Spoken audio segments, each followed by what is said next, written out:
ਫਜ਼ਲ ਰਹਿਮਤ ਦੇ ਭਾਵ ਅਰਥਾਂ ਵਿੱਚ ਕਰਮ।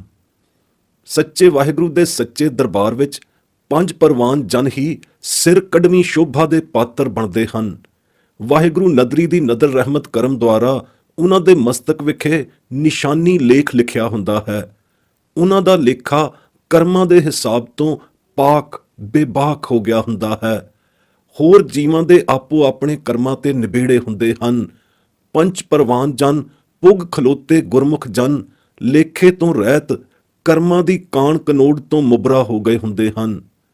ਨਦਰਾਂ ਦੇ ਮਾਲਕ ਵਾਹਿਗੁਰੂ ਦੀ ਰਹਿਮਤ ਵਾਲੀ ਨਦਰ ਦੁਆਰਾ ਮਸਤਕ ਅੰਕ੍ਰਿਤੀ ਨਿਸ਼ਾਨ ਹੀ ਉਹਨਾਂ ਦਾ ਪਾਰਗ੍ਰਾਮੀ ਧੁਰਵਾ ਹੈ।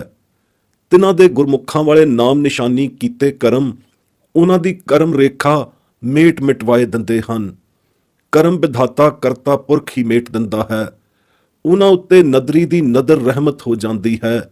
ਜਿਸ ਨਦਰ ਰਹਿਮਤੀ ਨਿਸ਼ਾਨੀ ਨਿਸ਼ਾਨੇ ਹੋਏ ਉਹ ਦਰਗਾਹ ਪੈਦੇ ਜਾਂਦੇ ਹਨ, ਜਿਸ ਕਰਕੇ ਸੱਚੇ ਦੇ ਸੱਚ ਦਰਬਾਰ ਵਿੱਚ ਵੜਨੋਂ ਉਹਨਾਂ ਨੂੰ ਕੋਈ ਅਟਕਾਓ ਨਹੀਂ ਹੁੰਦਾ। ਸੱਚਾ ਆਪ ਸੱਚਾ ਦਰਬਾਰ ਤਿੱਥੈ ਸੋਹਨ ਪੰਚ ਪਰਵਾਨ ਨਦਰੀ ਕਰਮ ਪਵੈ ਨਿਸ਼ਾਨ। ਜਪਜੀ ਸਾਹਿਬ। ਕਰਮ ਖੰਡ। ਇਸ ਰਹਿਮਤ ਨਿਸ਼ਾਨੀ ਪਰਲੋਕੀ ਖੰਡ ਵਿਖੇ ਰਹਿਮਤ ਪਾਤਰਾਂ ਪਾਰਗ੍ਰਾਮੀ ਗੁਰਮੁਖਾਂ ਦਾ ਹੀ ਵਾਸਾ ਹੁੰਦਾ ਹੈ। ਇਸੇ ਕਰਕੇ ਇਸ ਖੰਡ ਦਾ ਨਾਂ ਕਰਮ ਖੰਡ ਅਰਥਾਤ ਰਹਿਮਤ ਫਜ਼ਲ ਦਰ ਦਾ ਖੰਡ ਹੈ। ਉੱਥੇ ਆਤਮ ਜਣਨੀ ਸੂਰਿਆਂ ਦਾ ਵਾਸਾ ਹੁੰਦਾ ਹੈ। ਉਹਨਾਂ ਸੂਰਬੀਰ ਗੁਰਸਿੱਖਾਂ ਦਾ ਜਿਨ੍ਹਾਂ ਨੂੰ ਮਾਤ ਲੋਕ ਅੰਦਰ ਇਸ ਯੁੱਗ ਵਿਖੇ ਜਨਮਿਆਂ ਸਾਰੇ ਜੀਵਨ ਵਿੱਚ ਲਗਾਤਾਰ ਹਰੀ ਰੰਗ ਲੱਗਿਆ ਰਹਿੰਦਾ ਹੈ ਅਤੇ ਹਰ ਰੰਗ ਸੇਤੀ ਰੰਗੀਜੇ ਹੀ ਦਰਗਾਹ ਪੈਦੇ ਜਾਂਦੇ ਹਨ। ਇਸ ਰੰਗ ਰੰਗੀਜੇ ਆਤਮ ਵਿਵਸਥਾ ਦੇ ਕਾਰਨ ਹੀ ਉਹਨਾਂ ਦਾ ਬਲ ਤੇਜ ਅਤਸ਼ਾ ਕਰਕੇ ਕਲਾਵਾਨ ਹੋ ਜਾਂਦਾ ਹੈ। ਇਹ ਮਹਾਬਲ ਸੂਰ ਤਾਣ ਬਾਣ ਨਿਸ਼ਾਨੀ ਕਰਮਖੰਡ ਫਜ਼ਲਖੰਡ ਨਦਰਖੰਡ ਜਾਂ ਰਹਿਮਤ ਖੰਡ ਕਹਿ ਲਵੋ, ਨਿਰਾ ਤੇਜ ਕਲਾ ਸ਼ਕਤੂਰ ਤੇਜ ਕਲਾ ਜੋਰ ਸਮਰਥੂਰੀਆਂ ਸਹਿਤ ਭਰਪੂਰ ਹੁੰਦਾ ਹੈ। ਤਿੱਥੇ ਸਰਬ ਕਲਾ ਸਮਰੱਥ ਵਾਹਿਗੁਰੂ ਦੇ ਤੇਜ ਕਲਾ ਵਾਲੇ ਤੇਜ ਸਮਰੱਥਾ ਪ੍ਰਤਾਪੀਆਂ ਬਿਨਾਂ ਹੋਰ ਕਿਸੇ ਦਾ ਵਾਸਾ ਨਹੀਂ ਹੁੰਦਾ। ਤਿੱਥੇ ਆਤਮ ਬਲ ਕਰਕੇ ਸਰੀਰ ਸਰੀਰਕ ਅਤੇ ਮਾਨਸਿਕ ਇੰਦਰੀਆਂ ਨੂੰ ਵਸ ਕਰਨ ਵਾਲੇ ਯੋਧਿਆਂ ਮਹਾਬਲੀ ਸੂਰਮਿਆਂ ਦਾ ਵਾਸਾ ਹੁੰਦਾ ਹੈ। ਤਿਨਾਂ ਦੇ ਅੰਤਰਾਤਮੇ ਰਮਤ ਰਾਮ ਪਰਮਾਤਮਾ ਹੀ ਪਰਮਾਤਮਾ ਭਰਪੂਰ ਹੁੰਦਾ ਹੈ। ਯਥਾ ਗੁਰਵਾਕ ਕਰਮ ਖੰਡ ਕੀ ਬਾਣੀ ਜੋਰ ਤਿੱਥੈ ਹੋਰ ਨ ਕੋਈ ਹੋਰ ਤਿੱਥੈ ਜੋਧ ਮਹਾਬਲ ਸੂਰ ਤਿਨ ਮੈਂ ਰਾਮ ਰਹਾ ਭਰਪੂਰ। ਜਪਜੀ ਸਾਹਿਬ। ਸੱਚੀ ਸੂਰਮਤਾਈ ਵਾਲੀ ਵਿਜੈ ਮੁਕਤੀ ਜਿੱਤਣ ਲਈ ਵਾਹਿਗੁਰੂ ਦੀ ਵਾਟ ਪਰਮਾਰਥੀ ਮਾਰਗ ਦਾ ਜੋ ਗੁਰਮਤ ਦੁਆਰਾ ਬੁੱਝਣਾ ਹੈ, ਇਹੀ ਗੁਰਮੁਖ ਸੂਰਿਆਂ ਭਗਤਾਂ ਦਾ ਘੋੜੇ ਪਾਖਰ ਸੋਇਨੇ ਸਾਖਤ ਰੂਪੀ ਲਾਓ ਲਸ਼ਕਰੀ ਸਮਾਨ ਹੈ ਅਤੇ ਗੁਰਮਤ ਗੁਣਾਂ ਦੇ ਤੱਤ ਨੂੰ ਗ੍ਰਹਿਣ ਕਰਨਾ ਇਹੋ ਤਰਕਸ਼ ਤੀਰ ਕਮਾਨ ਤੇਗਬੰਦ ਰੂਪ ਯੁੱਧ ਦੇ ਹਥਿਆਰ ਹਨ। ਪੱਤ ਸਿਓ ਪ੍ਰਗਟ ਪਹਾਰੇ ਵੱਜਦੇ ਵਾਜੀ ਸਣ ਨਿਸ਼ਾਨੇ ਧੁਰ ਦਰਬਾਰ ਨੂੰ ਜਾਣਾ ਪੁੱਜਣਾ ਇਹੋ ਵਾਜਾ ਨੇਜਾ ਹੈ। ਵਾਹਿਗੁਰੂ ਦਾ ਫਜ਼ਲ ਹੀ ਧਰਮ ਯੋਧਿਆਂ ਦੀ ਜਾਤ ਹੈ।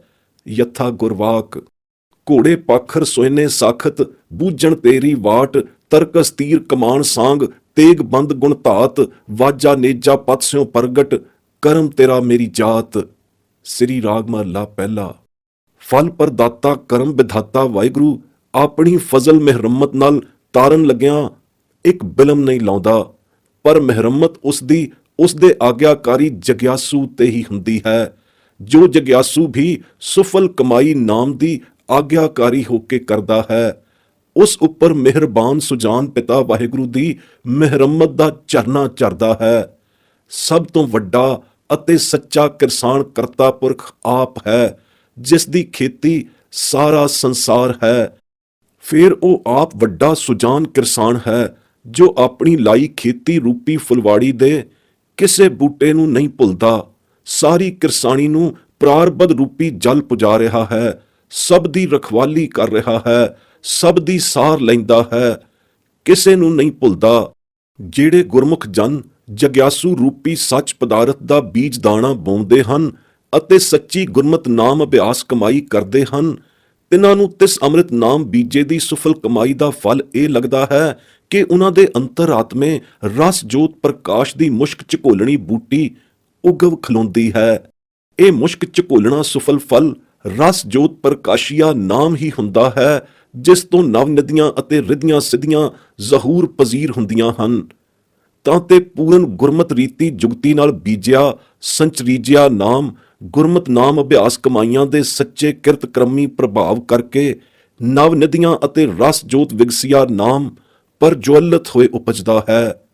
ਇਹ ਮਿਹਰਬਾਨ ਵਾਹਿਗੁਰੂ ਦਾ ਸੱਚਾ ਮਿਹਰਮਤੀ ਨਿਸ਼ਾਨ ਫਜ਼ਲ ਕਰਮ ਹੈ। ਯਥਾ ਗੁਰਵਾਕ ਆਪ ਸੁਜਾਨ ਨਾ ਭੁੱਲਈ ਸੱਚਾ ਵਡ ਕਿਰਸਾਨ, ਪਹਿਲਾਂ ਧਰਤੀ ਸਾਧਕੈ ਸੱਚ ਨਾਮ ਦੇ ਦਾਨ, ਨੌਨਿਦ ਉਪਜੈ ਨਾਮ ਏਕ ਕਰਮ ਪਵੈ ਨਿਸ਼ਾਨ। ਸ੍ਰੀ ਰਾਗ ਮਹੱਲਾ ਪਹਿਲਾ। ਜਿਸ ਦੇ ਉੱਪਰ ਉਸ ਦਾ ਫਜ਼ਲ ਕਰਮ ਹੁੰਦਾ ਹੈ, ਤਿਸੇ ਦੇ ਹਿਰਦੇ ਰੂਪੀ ਭੂਮਿਕਾ ਵਿੱਚ ਅੰਮ੍ਰਿਤ ਨਾਮ ਦਾ ਬੀਜ ਸੰਚਰਦਾ ਹੈ, ਉਸੇ ਤੋਂ ਸੁਫਲ ਕਮਾਈਆਂ ਕਰਾਉਂਦਾ ਹੈ, ਉਸੇ ਨੂੰ ਰਸ ਜੋਤ ਪ੍ਰਕਾਸ਼ੀਏ ਨਵਨਿਦ ਨਾਮ ਦਾ ਸੁਫਲ ਫਲ ਲਾਉਂਦਾ ਹੈ। ਹੇ ਵਾਹਿਗੁਰੂ, ਇਹ ਤੇਰਾ ਫਜ਼ਲ ਕਰਮ ਹੈ, ਇਹ ਤੇਰੀ ਮਿਹਰਮਤ ਹੈ, ਇਹ ਤੇਰੀ ਬਖਸ਼ਿਸ਼ ਹੈ। ਤੁਧ ਭਾਵੈ ਤਾਂ ਬਖਸ਼ ਲੈ ਖੋਟੇ ਸੰਗ ਖਰੇ, ਨਾਨਕ ਭਾਵੈ ਪਾਰ ਬ੍ਰਹਮ ਪਾਹਨ ਨੀਰ ਤਰੇ। ਗੌੜੀ 52 ਅੱਖਰੀ। ਖਰਿਆਂ ਦੇ ਸੰਗ ਨਾਲ ਖੋਟੇ ਵੀ ਬਖਸ਼ੇ ਜਾਂਦੇ ਹਨ, ਜੇਕਰ ਵਾਹਿਗੁਰੂ ਦੀ ਬਖਸ਼ਿਸ਼ ਹੋਵੇ। ਬਖਸ਼ਿਸ਼ ਮਹਿਰਮਤ ਅੱਗੇ ਖੋਟੇ ਕਰਮਾਂ ਦੀ ਵੀ ਪੁੱਛ ਨਹੀਂ ਹੁੰਦੀ। ਖੋਟੇ ਕਰਮਾਂ ਦਾ ਲੇਖਾ ਵੀ ਫਜ਼ਲ ਕਰਮ ਅੱਗੇ ਮੁੱਕ ਚੁੱਕ ਜਾਂਦਾ ਹੈ। ਪਾਰ ਬ੍ਰਹਮ ਦੀ ਮਹਿਰਮਤ ਰੂਪੀ ਵੱਡ ਵਡਿਆਈ ਦੇ ਤੁਫੈਲ ਪਾਣੀ ਵਿੱਚ ਪੱਥਰ ਵੀ ਤਰ ਜਾਂਦੇ ਹਨ। ਪਰਮਾਰਥੀ ਪ੍ਰੇਮ ਪਿਆਰ ਵੀ ਵਾਹਿਗੁਰੂ ਆਪਣੇ ਫਜ਼ਲ ਕਰਮ ਕਰਕੇ ਫਜ਼ਲ ਕਰਮੀ ਜਗਿਆਸੂਆਂ ਦੇ ਅੰਦਰ ਲਾਉਂਦਾ ਹੈ। ਉਸ ਦੀ ਮਿਹਰਮਤੀ ਨਜ਼ਰ ਕਰਕੇ ਉਸ ਦੇ ਮਨਜ਼ੂਰ ਨਜ਼ਰ ਹੋਏ ਵੇ ਹੁੰਦੇ ਹਨ। ਸਾਨੂੰ ਵੀ ਉਸ ਦੀ ਮਿਹਰ ਨਜ਼ਰ ਮਿਹਰਮਤ ਦੇ ਪਾਤਰ ਹੋਣ ਦੀ ਯਾਚਨਾ ਸਦਾ ਕਰਨੀ ਚਾਹੀਦੀ ਹੈ। ਜਿਨ ਕੋ ਪ੍ਰੇਮ ਪਿਆਰ ਤੋ ਆਪੇ ਲਾਇਆ ਕਰਮ ਕਰ, ਨਾਨਕ ਲੇਹ ਮਿਲਾਏ ਮੈਂ ਜਾਚਕ ਦੀਜੈ ਨਾਮ ਹਰ। ਸ਼ਲੋਕ ਮਹਲਾ ਚੌਥਾ। ਨਾਮ ਦੀ ਸੱਚੀ ਯਾਚਨਾ ਵੀ ਉਸੇ ਨੂੰ ਸਿਖਾਉਂਦਾ ਅਤੇ ਉਸੇ ਤੋਂ ਕਰਾਉਂਦਾ ਹੈ ਜਿਸ ਉੱਪਰ ਉਸ ਦਾ ਮਿਹਰ ਨਦਰੀ ਕਰਮ ਫਜ਼ਲ ਹੁੰਦਾ ਹੈ। ਜੋ ਜੋ ਜਨ ਇਸ ਜਨਮ ਵਿਖੇ ਗੁਰੂ ਦੀ ਚਰਨੀ ਆਏ ਲੱਗਦੇ ਹਨ, ਸੱਚੇ ਗੁਰੂ ਸਤਿਗੁਰੂ ਨਾਨਕ ਸਰੂਪ ਦੀ ਸ਼ਰਨੀ ਆਏ ਢਹਿੰਦੇ ਹਨ, ਤਿਨਾਂ ਉੱਪਰ ਹੀ ਵਾਹਿਗੁਰੂ ਦਾ ਸੱਚਾ ਫਜ਼ਲ ਕਰਮ ਹੁੰਦਾ ਹੈ। ਯਥਾ ਗੁਰਵਾਕ ਨਾਨਕ ਕਰਮ ਪਾਇਆ ਤਿਨ ਸੱਚਾ, ਜੋ ਗੁਰ ਚਰਣੀ ਲੱਗੇ ਆਏ। ਸ਼ਲੋਕ ਮਹਲਾ ਚੌਥਾ। ਤਿਨਾਂ ਨੂੰ ਸੱਚੇ ਦਾ ਸੱਚਾ ਕਰਮ ਹੀ ਪ੍ਰਾਪਤ ਹੁੰਦਾ ਹੈ, ਜੋ ਸੱਚੇ ਸਤਿਗੁਰੂ ਦੇ ਚਰਨ ਸ਼ਰਨ ਆਏ ਕੈ ਗੁਰੂ ਕੇ ਸਿੱਖ ਸਜਦੇ ਹਨ। ਚਰਨੀ ਸ਼ਰਨੀ ਸਤਿਗੁਰੂ ਦੀ ਆਏ ਕੇ ਗੁਰੂ ਘਰ ਤੋਂ ਗੁਰ ਦੀਖਿਆ ਗੁਰਮੰਤਰ ਗੁਰਮਤ ਨਾਮ ਪ੍ਰਾਪਤ ਕਰਦੇ ਹਨ। ਜਿਤਨੀ ਵੀ ਦਾਨ ਦਾਤਾਰ ਵਾਹਿਗੁਰੂ ਦੀ ਅਚਿੰਤ ਦਾਤ ਹੈ, ਸੋ ਸਭ ਫਜ਼ਲ ਕਰਮੀ ਦਾਤ ਹੈ। ਪੂਰੇ ਗੁਰ ਤੇ ਵਡਿਆਈ ਪਾਈ, ਅਚਿੰਤ ਨਾਮ ਵਸਿਆ ਮਨ ਆਈ। ਬਿਲਾਵਲ ਮਹਲਾ ਤੀਜਾ। ਨਾਮ ਦਾ ਅਚਿੰਤ ਮਨ ਵਿਖੇ ਵਸ ਆਉਣਾ, ਅਚਿੰਤ ਹੀ ਨਾਮ ਦਾ ਹਿਰਦੇ ਅੰਦਰ ਆ ਪ੍ਰਕਾਸ਼ ਹੋਣਾ, ਇਹ ਸਭ ਸਤਿਗੁਰੂ ਦੀ ਵਡਿਆਈ ਹੈ। ਇਹ ਵਾਹਿਗੁਰੂ ਦੀ ਫਜ਼ਲ ਕਰਮੀ ਮਿਹਰਮਤ ਹੈ। ਨਹੀਂ ਤਾਂ ਨਾਨਾ ਪ੍ਰਕਾਰੀ ਕਰਮਾਂ ਦੀ ਘਾਲ ਕਮਾਈ, ਆਪਣੀ ਘਾਲਣਾ ਉੱਤੇ ਸ਼ਾਕਰ ਹੋ ਕੇ ਕੀਤੀ ਸੇਵਾ ਭਗਤੀ ਐਵੇਂ ਨਿਸ਼ਫਲ ਹੀ ਜਾਂਦੀ ਹੈ। ਗੁਰਮੰਤਰ ਗੁਰਮਤ ਨਾਮ ਦੀ ਕਮਾਈ ਵੀ ਬਗੈਰ ਉਸ ਦੀ ਦਇਆ ਮਇਆ ਦੇ ਫਲੀਭੂਤ ਨਹੀਂ ਹੁੰਦੀ। ਗੁਰੂ ਦੇ ਮੰਤਰ ਦੀ ਅਭਿਆਸ ਕਮਾਈ ਕਰਨ ਵੀ ਉਹ ਜਨ ਲੱਗਦਾ ਹੈ ਜਿਸ ਉੱਪਰ ਨਦਰ ਕਰਮੀ ਵਾਹਿਗੁਰੂ ਦਾ ਮਿਹਰਮਤੀ ਫਜ਼ਲ ਹੋਵੇ।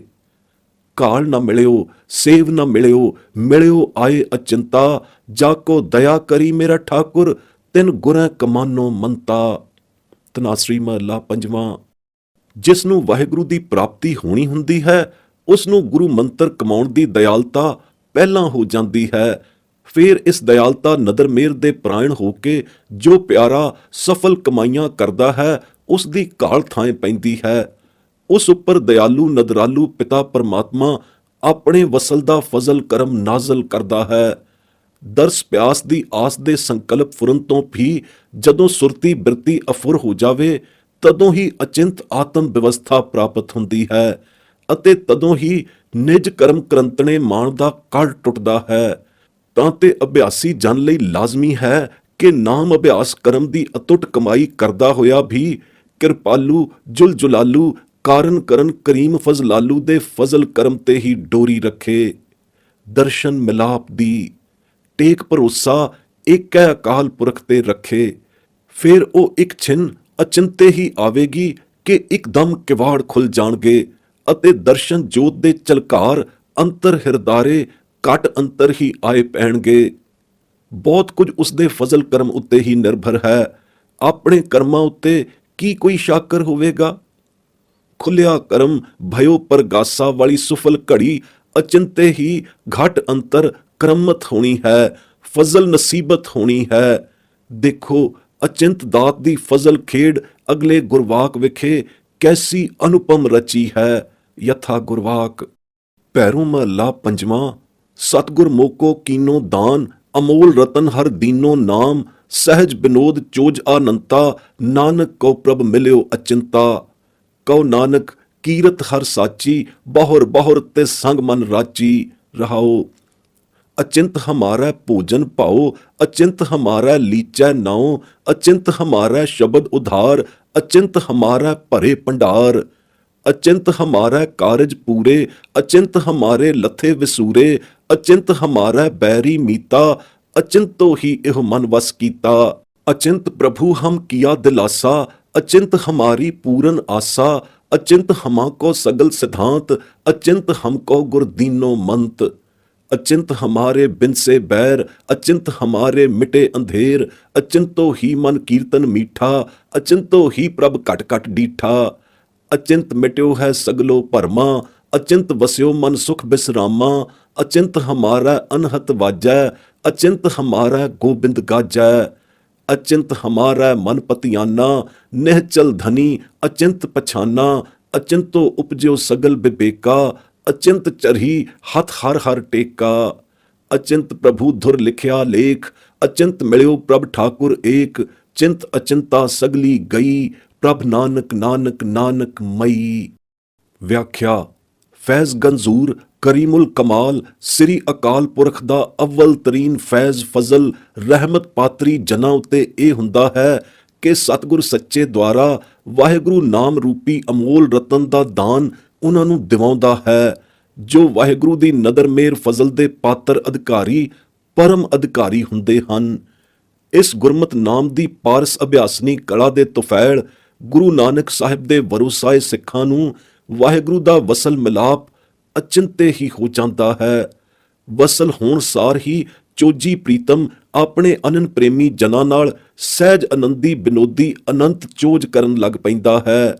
ਇਸ ਚੋਜ ਆਨੰਦੀ ਪਰਮ ਅਦਭੁਤ ਰੰਗਾਂ ਅੰਦਰ ਵਾਹਿਗੁਰੂ ਸੇਤੀ ਚੋਜ ਬਿਨੋਦੀ ਕੇਲ ਕਰੰਦਿਆਂ ਅਤ ਸੁਰਤ ਸਮੀਪੀ ਅਤੇ ਦ੍ਰਿਸ਼ਟ ਸਨਮੁਖੀ ਪ੍ਰੀਤਮ ਦਰਸ਼ਨ ਕਰਦਿਆਂ ਹੋਇਆਂ ਜੋ ਗੁਰਬਾਣੀ ਸੱਚੀ ਬਾਣੀ ਦੇ ਕੀਰਤਨ ਦਾ ਆਨੰਦ ਆਉਂਦਾ ਹੈ ਉਹ ਅਦੁੱਤੀ ਅਤੇ ਅਕਥਨੀय ਹੈ। ਤਤ ਆਤਮ ਆਨੰਦ ਦੀ ਅਵਧੀ ਪ੍ਰੀਤਮ ਪਰਮਾਤਮਾ ਦੀ ਸਪੇਕਸ਼ ਦਿਵ ਦੀਦਾਰਤਾ ਵਿੱਚ ਹੀ ਹੁੰਦੀ ਹੈ। ਵਾਹਿਗੁਰੂ ਦੀ ਇਸ ਸਾਚੀ ਰੰਗ ਰਾਚੀ ਕੀਰਤ ਦਾ ਕੀਰਤਨੀ ਜਨਾਂ ਨੂੰ ਰੱਜ ਨਹੀਂ ਆਉਂਦਾ। ਉਹ ਬਹੁੜ ਬਹੁੜ ਕੀਰਤਨ ਦੇ ਉਮਾਹਿਆਂ ਵਿੱਚ ਹੀ ਉਮਾਉਂਦੇ ਹਨ ਅਤੇ ਮੁੜ ਮੁੜ ਕੀਰਤਨ ਰੰਗਾਂ ਵਿੱਚ ਹੀ ਰਚੇ ਰਹਿੰਦੇ ਹਨ। ਕੀਰਤਨ ਉਹਨਾਂ ਤੋਂ ਛੱਡ ਹੀ ਨਹੀਂ ਹੁੰਦਾ। ਨਾ ਪ੍ਰੀਤਮ ਦਾ ਦੀਦਾਰ ਛੁੱਟੇ ਨਾ ਕੀਰਤਨ ਛੁੱਟੇ। ਇੱਕ ਛਿਨ ਪਲ ਜੇ ਕਿਤੇ ਦੀਦਾਰ ਲਾਂਭੇ ਵੀ ਹੋ ਜਾਂਦਾ ਹੈ ਅਤੇ ਦੀਦਾਰ ਮਾਸੂਰੀ ਪ੍ਰੀਤਮ ਲੁਕਣ ਮੀਟੀਆਂ ਖੇਲਣ ਲੱਗ ਪੈਂਦਾ ਹੈ ਤਾਂ ਵੀ ਉਹ ਕੀਰਤਨ ਕਰ ਕਰ ਹੀ ਦਰਸ਼ਨ ਦੀਦਨੀ ਮੋੜੇ ਮਹਿਬੂਬ ਦੇ ਕਰਾਉਂਦੇ ਹਨ। ਤੁਰਤ ਹੀ ਕੀਰਤਨ ਕਰਨਾ ਆਰੰਭ ਦਿੰਦੇ ਹਨ। ਕੀਰਤਨੀਆਂ ਦੇ ਕੀਰਤਨ ਤੇ ਰੀਝ ਕੇ ਲੁਕਣ ਮੀਟਣੀਆਂ ਮਹਿਬੂਬ ਫੇਰ ਨਖਰ ਨਹੋਰੜਾ ਘੂੰਘਟ ਲਾ ਕੇ ਅਤ ਅਪਾਰ ਜਗਮਗੀ ਮੁਖਾਰ ਦਾ ਦਰਸ਼ਨ ਦਿਦਾਰ ਦਿੰਦਾ ਹੋਇਆ ਸਨਮੁਖ ਆ ਜ਼ਹੂਰ ਪਜ਼ੀਰ ਹੁੰਦਾ ਹੈ। ਦਰਸ ਜ਼ਹੂਰੀ ਹਾਜ਼ਰ ਹਜ਼ੂਰੀ ਸੁਪੇਕਸ਼ਤ ਦੇ ਵਿਗਾਸ ਅੰਦਰ ਕੀਰਤਨ ਰੰਗਾਂ ਵਿੱਚ ਜੋ ਮਹਿਵਤਾ ਹੁੰਦੀ ਹੈ ਉਹ ਅੱਗੇ ਨਾਲੋਂ ਵੀ ਅਕਥਨੀय ਹੁੰਦੀ ਹੈ। ਕੀਰਤਨ ਉਹਨਾਂ ਦਾ ਭੋਜਨ ਹੀ ਹੋ ਜਾਂਦਾ ਹੈ। ਇਸ ਭੋਜਨ ਭਾਉ ਵਿੱਚ ਹੋਰ ਭੋਜਨ ਦੀ ਰੁਚੀ ਹੀ ਨਹੀਂ ਰਹਿੰਦੀ।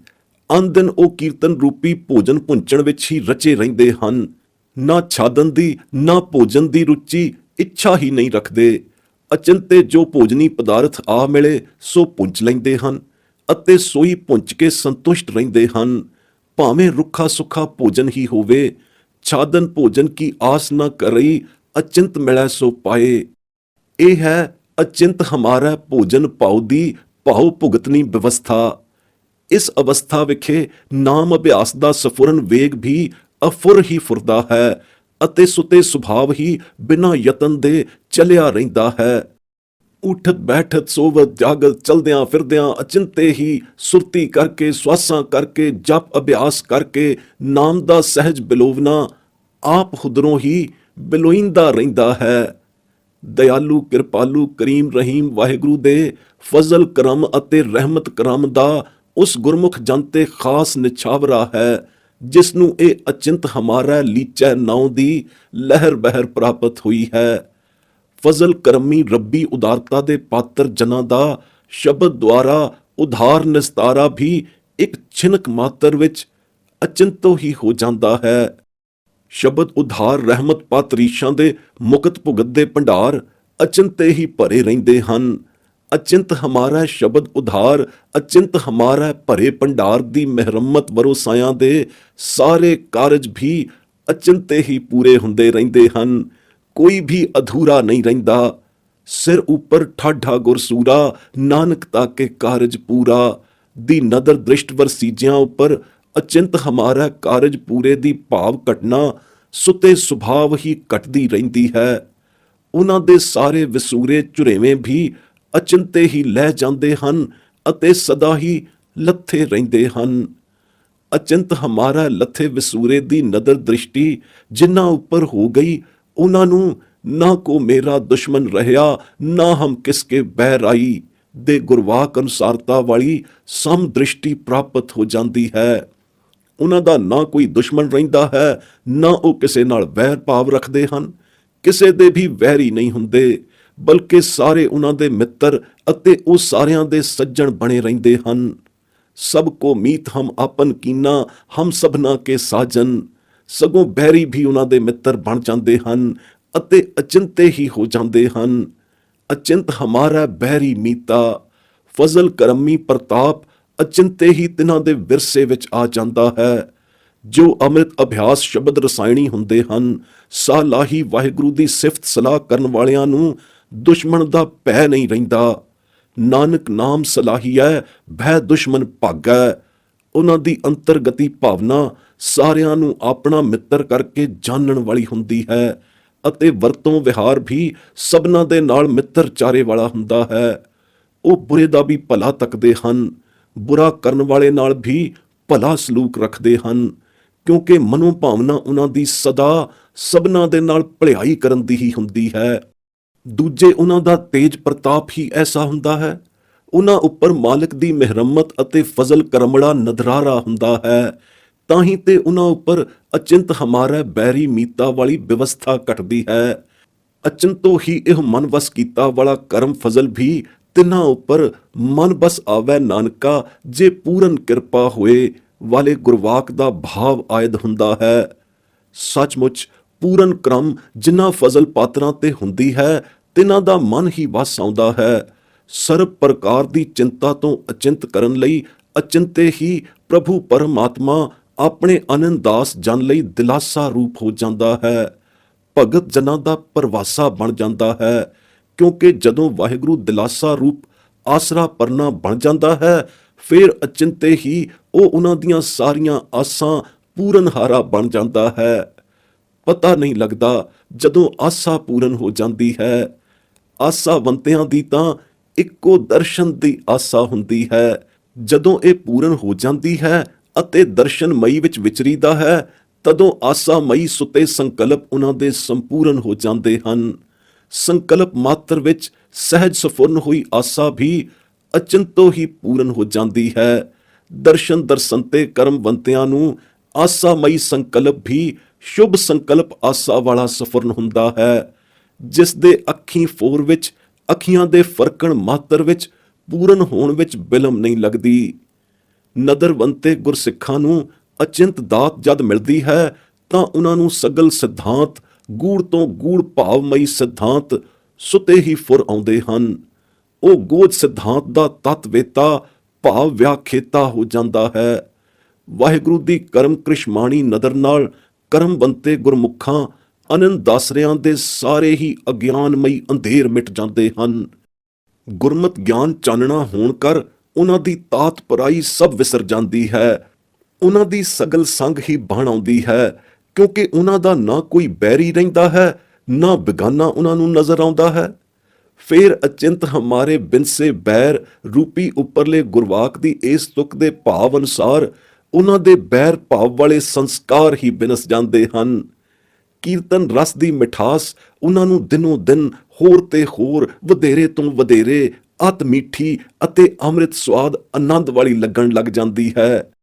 ਇਸ ਅਤ ਰਸ ਮਿੱਠੇ ਕੀਰਤਨ ਦੇ ਜੋਤ ਵਿਗਾਸ ਹੁਲਾਸ ਕਰ ਪਰਮਾਤਮ ਜੋਤ ਦਰਸ਼ਨੀ ਚਾਕਾ ਅਤ ਨਿਖਰਮਾ ਹਰ ਘਟ ਅੰਦਰ ਪ੍ਰਤੱਖ ਹੋਣ ਲੱਗ ਪੈਂਦਾ ਹੈ। ਇੱਥੋਂ ਤਾਈਂ ਕਿ ਆਪੇ ਅਤੇ ਪਰਮਾਤਮ ਸੰਜਾਪੇ ਵਿੱਚ ਕੋਈ ਭਰਮ ਭੇਦ ਨਹੀਂ ਰਹਿੰਦਾ। ਇੱਕ ਮਿਕਤਾ ਹੋਣ ਕਰ ਆਤਮ ਪਰਮਾਤਮਾ ਦੀ ਜੋਤ ਜੋਤਿੰਦਰਾ ਹੋਣ ਕਰ ਸਗਲੇ ਕਰਮਾਂ ਦੀ ਮਿਟ ਮਿਟਾਈ ਹੋ ਜਾਂਦੀ ਹੈ। ਇਹ ਕਰਮ ਫਜ਼ਲਾਣੀ ਬਚਿੱਤਰ ਕ੍ਰਿਸ਼ਮਾ ਹੈ ਅਤੇ ਅਚੰਤਰ ਦਾ ਤਿਸਮਾ ਹੈ। ਇਸ ਅਚੰਤਰ ਦਾ ਤਿਸਮੇ ਬਚਿੱਤਰ ਕ੍ਰਿਸ਼ਮੇ ਦੀ ਕ੍ਰਿਸ਼ਮਨ ਕਲਾ ਦੇ ਤੁਫੈਲ ਪਰਮਾਤਮ ਆਨੰਦੀ ਸੁਖ ਸਹਿਜ ਸਾਗਰ ਵਿੱਚ ਤ੍ਰਿਬੁੱਢਤਾ ਅਸਥਿਰਤਾ ਹੁੰਦੀ ਹੈ। ਅਭਿਆਸੀ ਜਨ ਦੇ ਅਨਹਦ ਬਾਜੇ ਜਦੋਂ ਵੱਜਣ ਲੱਗਦੇ ਹਨ, ਤਦੋਂ ਵੀ ਇਹ ਅਚਿੰਤੇ ਹੀ ਵੱਜਣੇ ਸ਼ੁਰੂ ਹੁੰਦੇ ਹਨ। ਅਭਿਆਸੀ ਜਨ ਨੂੰ ਪਤਾ ਹੀ ਨਹੀਂ ਲੱਗਦਾ। ਅਭਿਆਸ ਮਸਤੀਸ਼ਰਾਂ ਦੀਆਂ ਸੁਰਤ ਤਰੰਗੀ ਤਣਾਵਾਂ ਤਾਂ ਸੁਰਤ ਦੀ ਆਨੰਦ ਮਸਤੀ ਵਿੱਚ ਖਿੰਚੀਆਂ ਰਹਿੰਦੀਆਂ ਹਨ।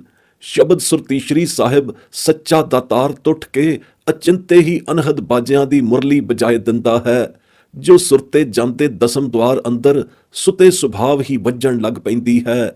ਤਦ ਪਸ਼ਚਾਤ ਦਸਮ ਦੁਆਰ ਵਿਖੇ ਹੀ ਗੋਬਿੰਦ ਦੇ ਪ੍ਰਗਟ ਨਿਸ਼ਾਨੀ ਗੂੰਜ ਗੱਜਣ ਲੱਗ ਪੈਂਦੀ ਹੈ।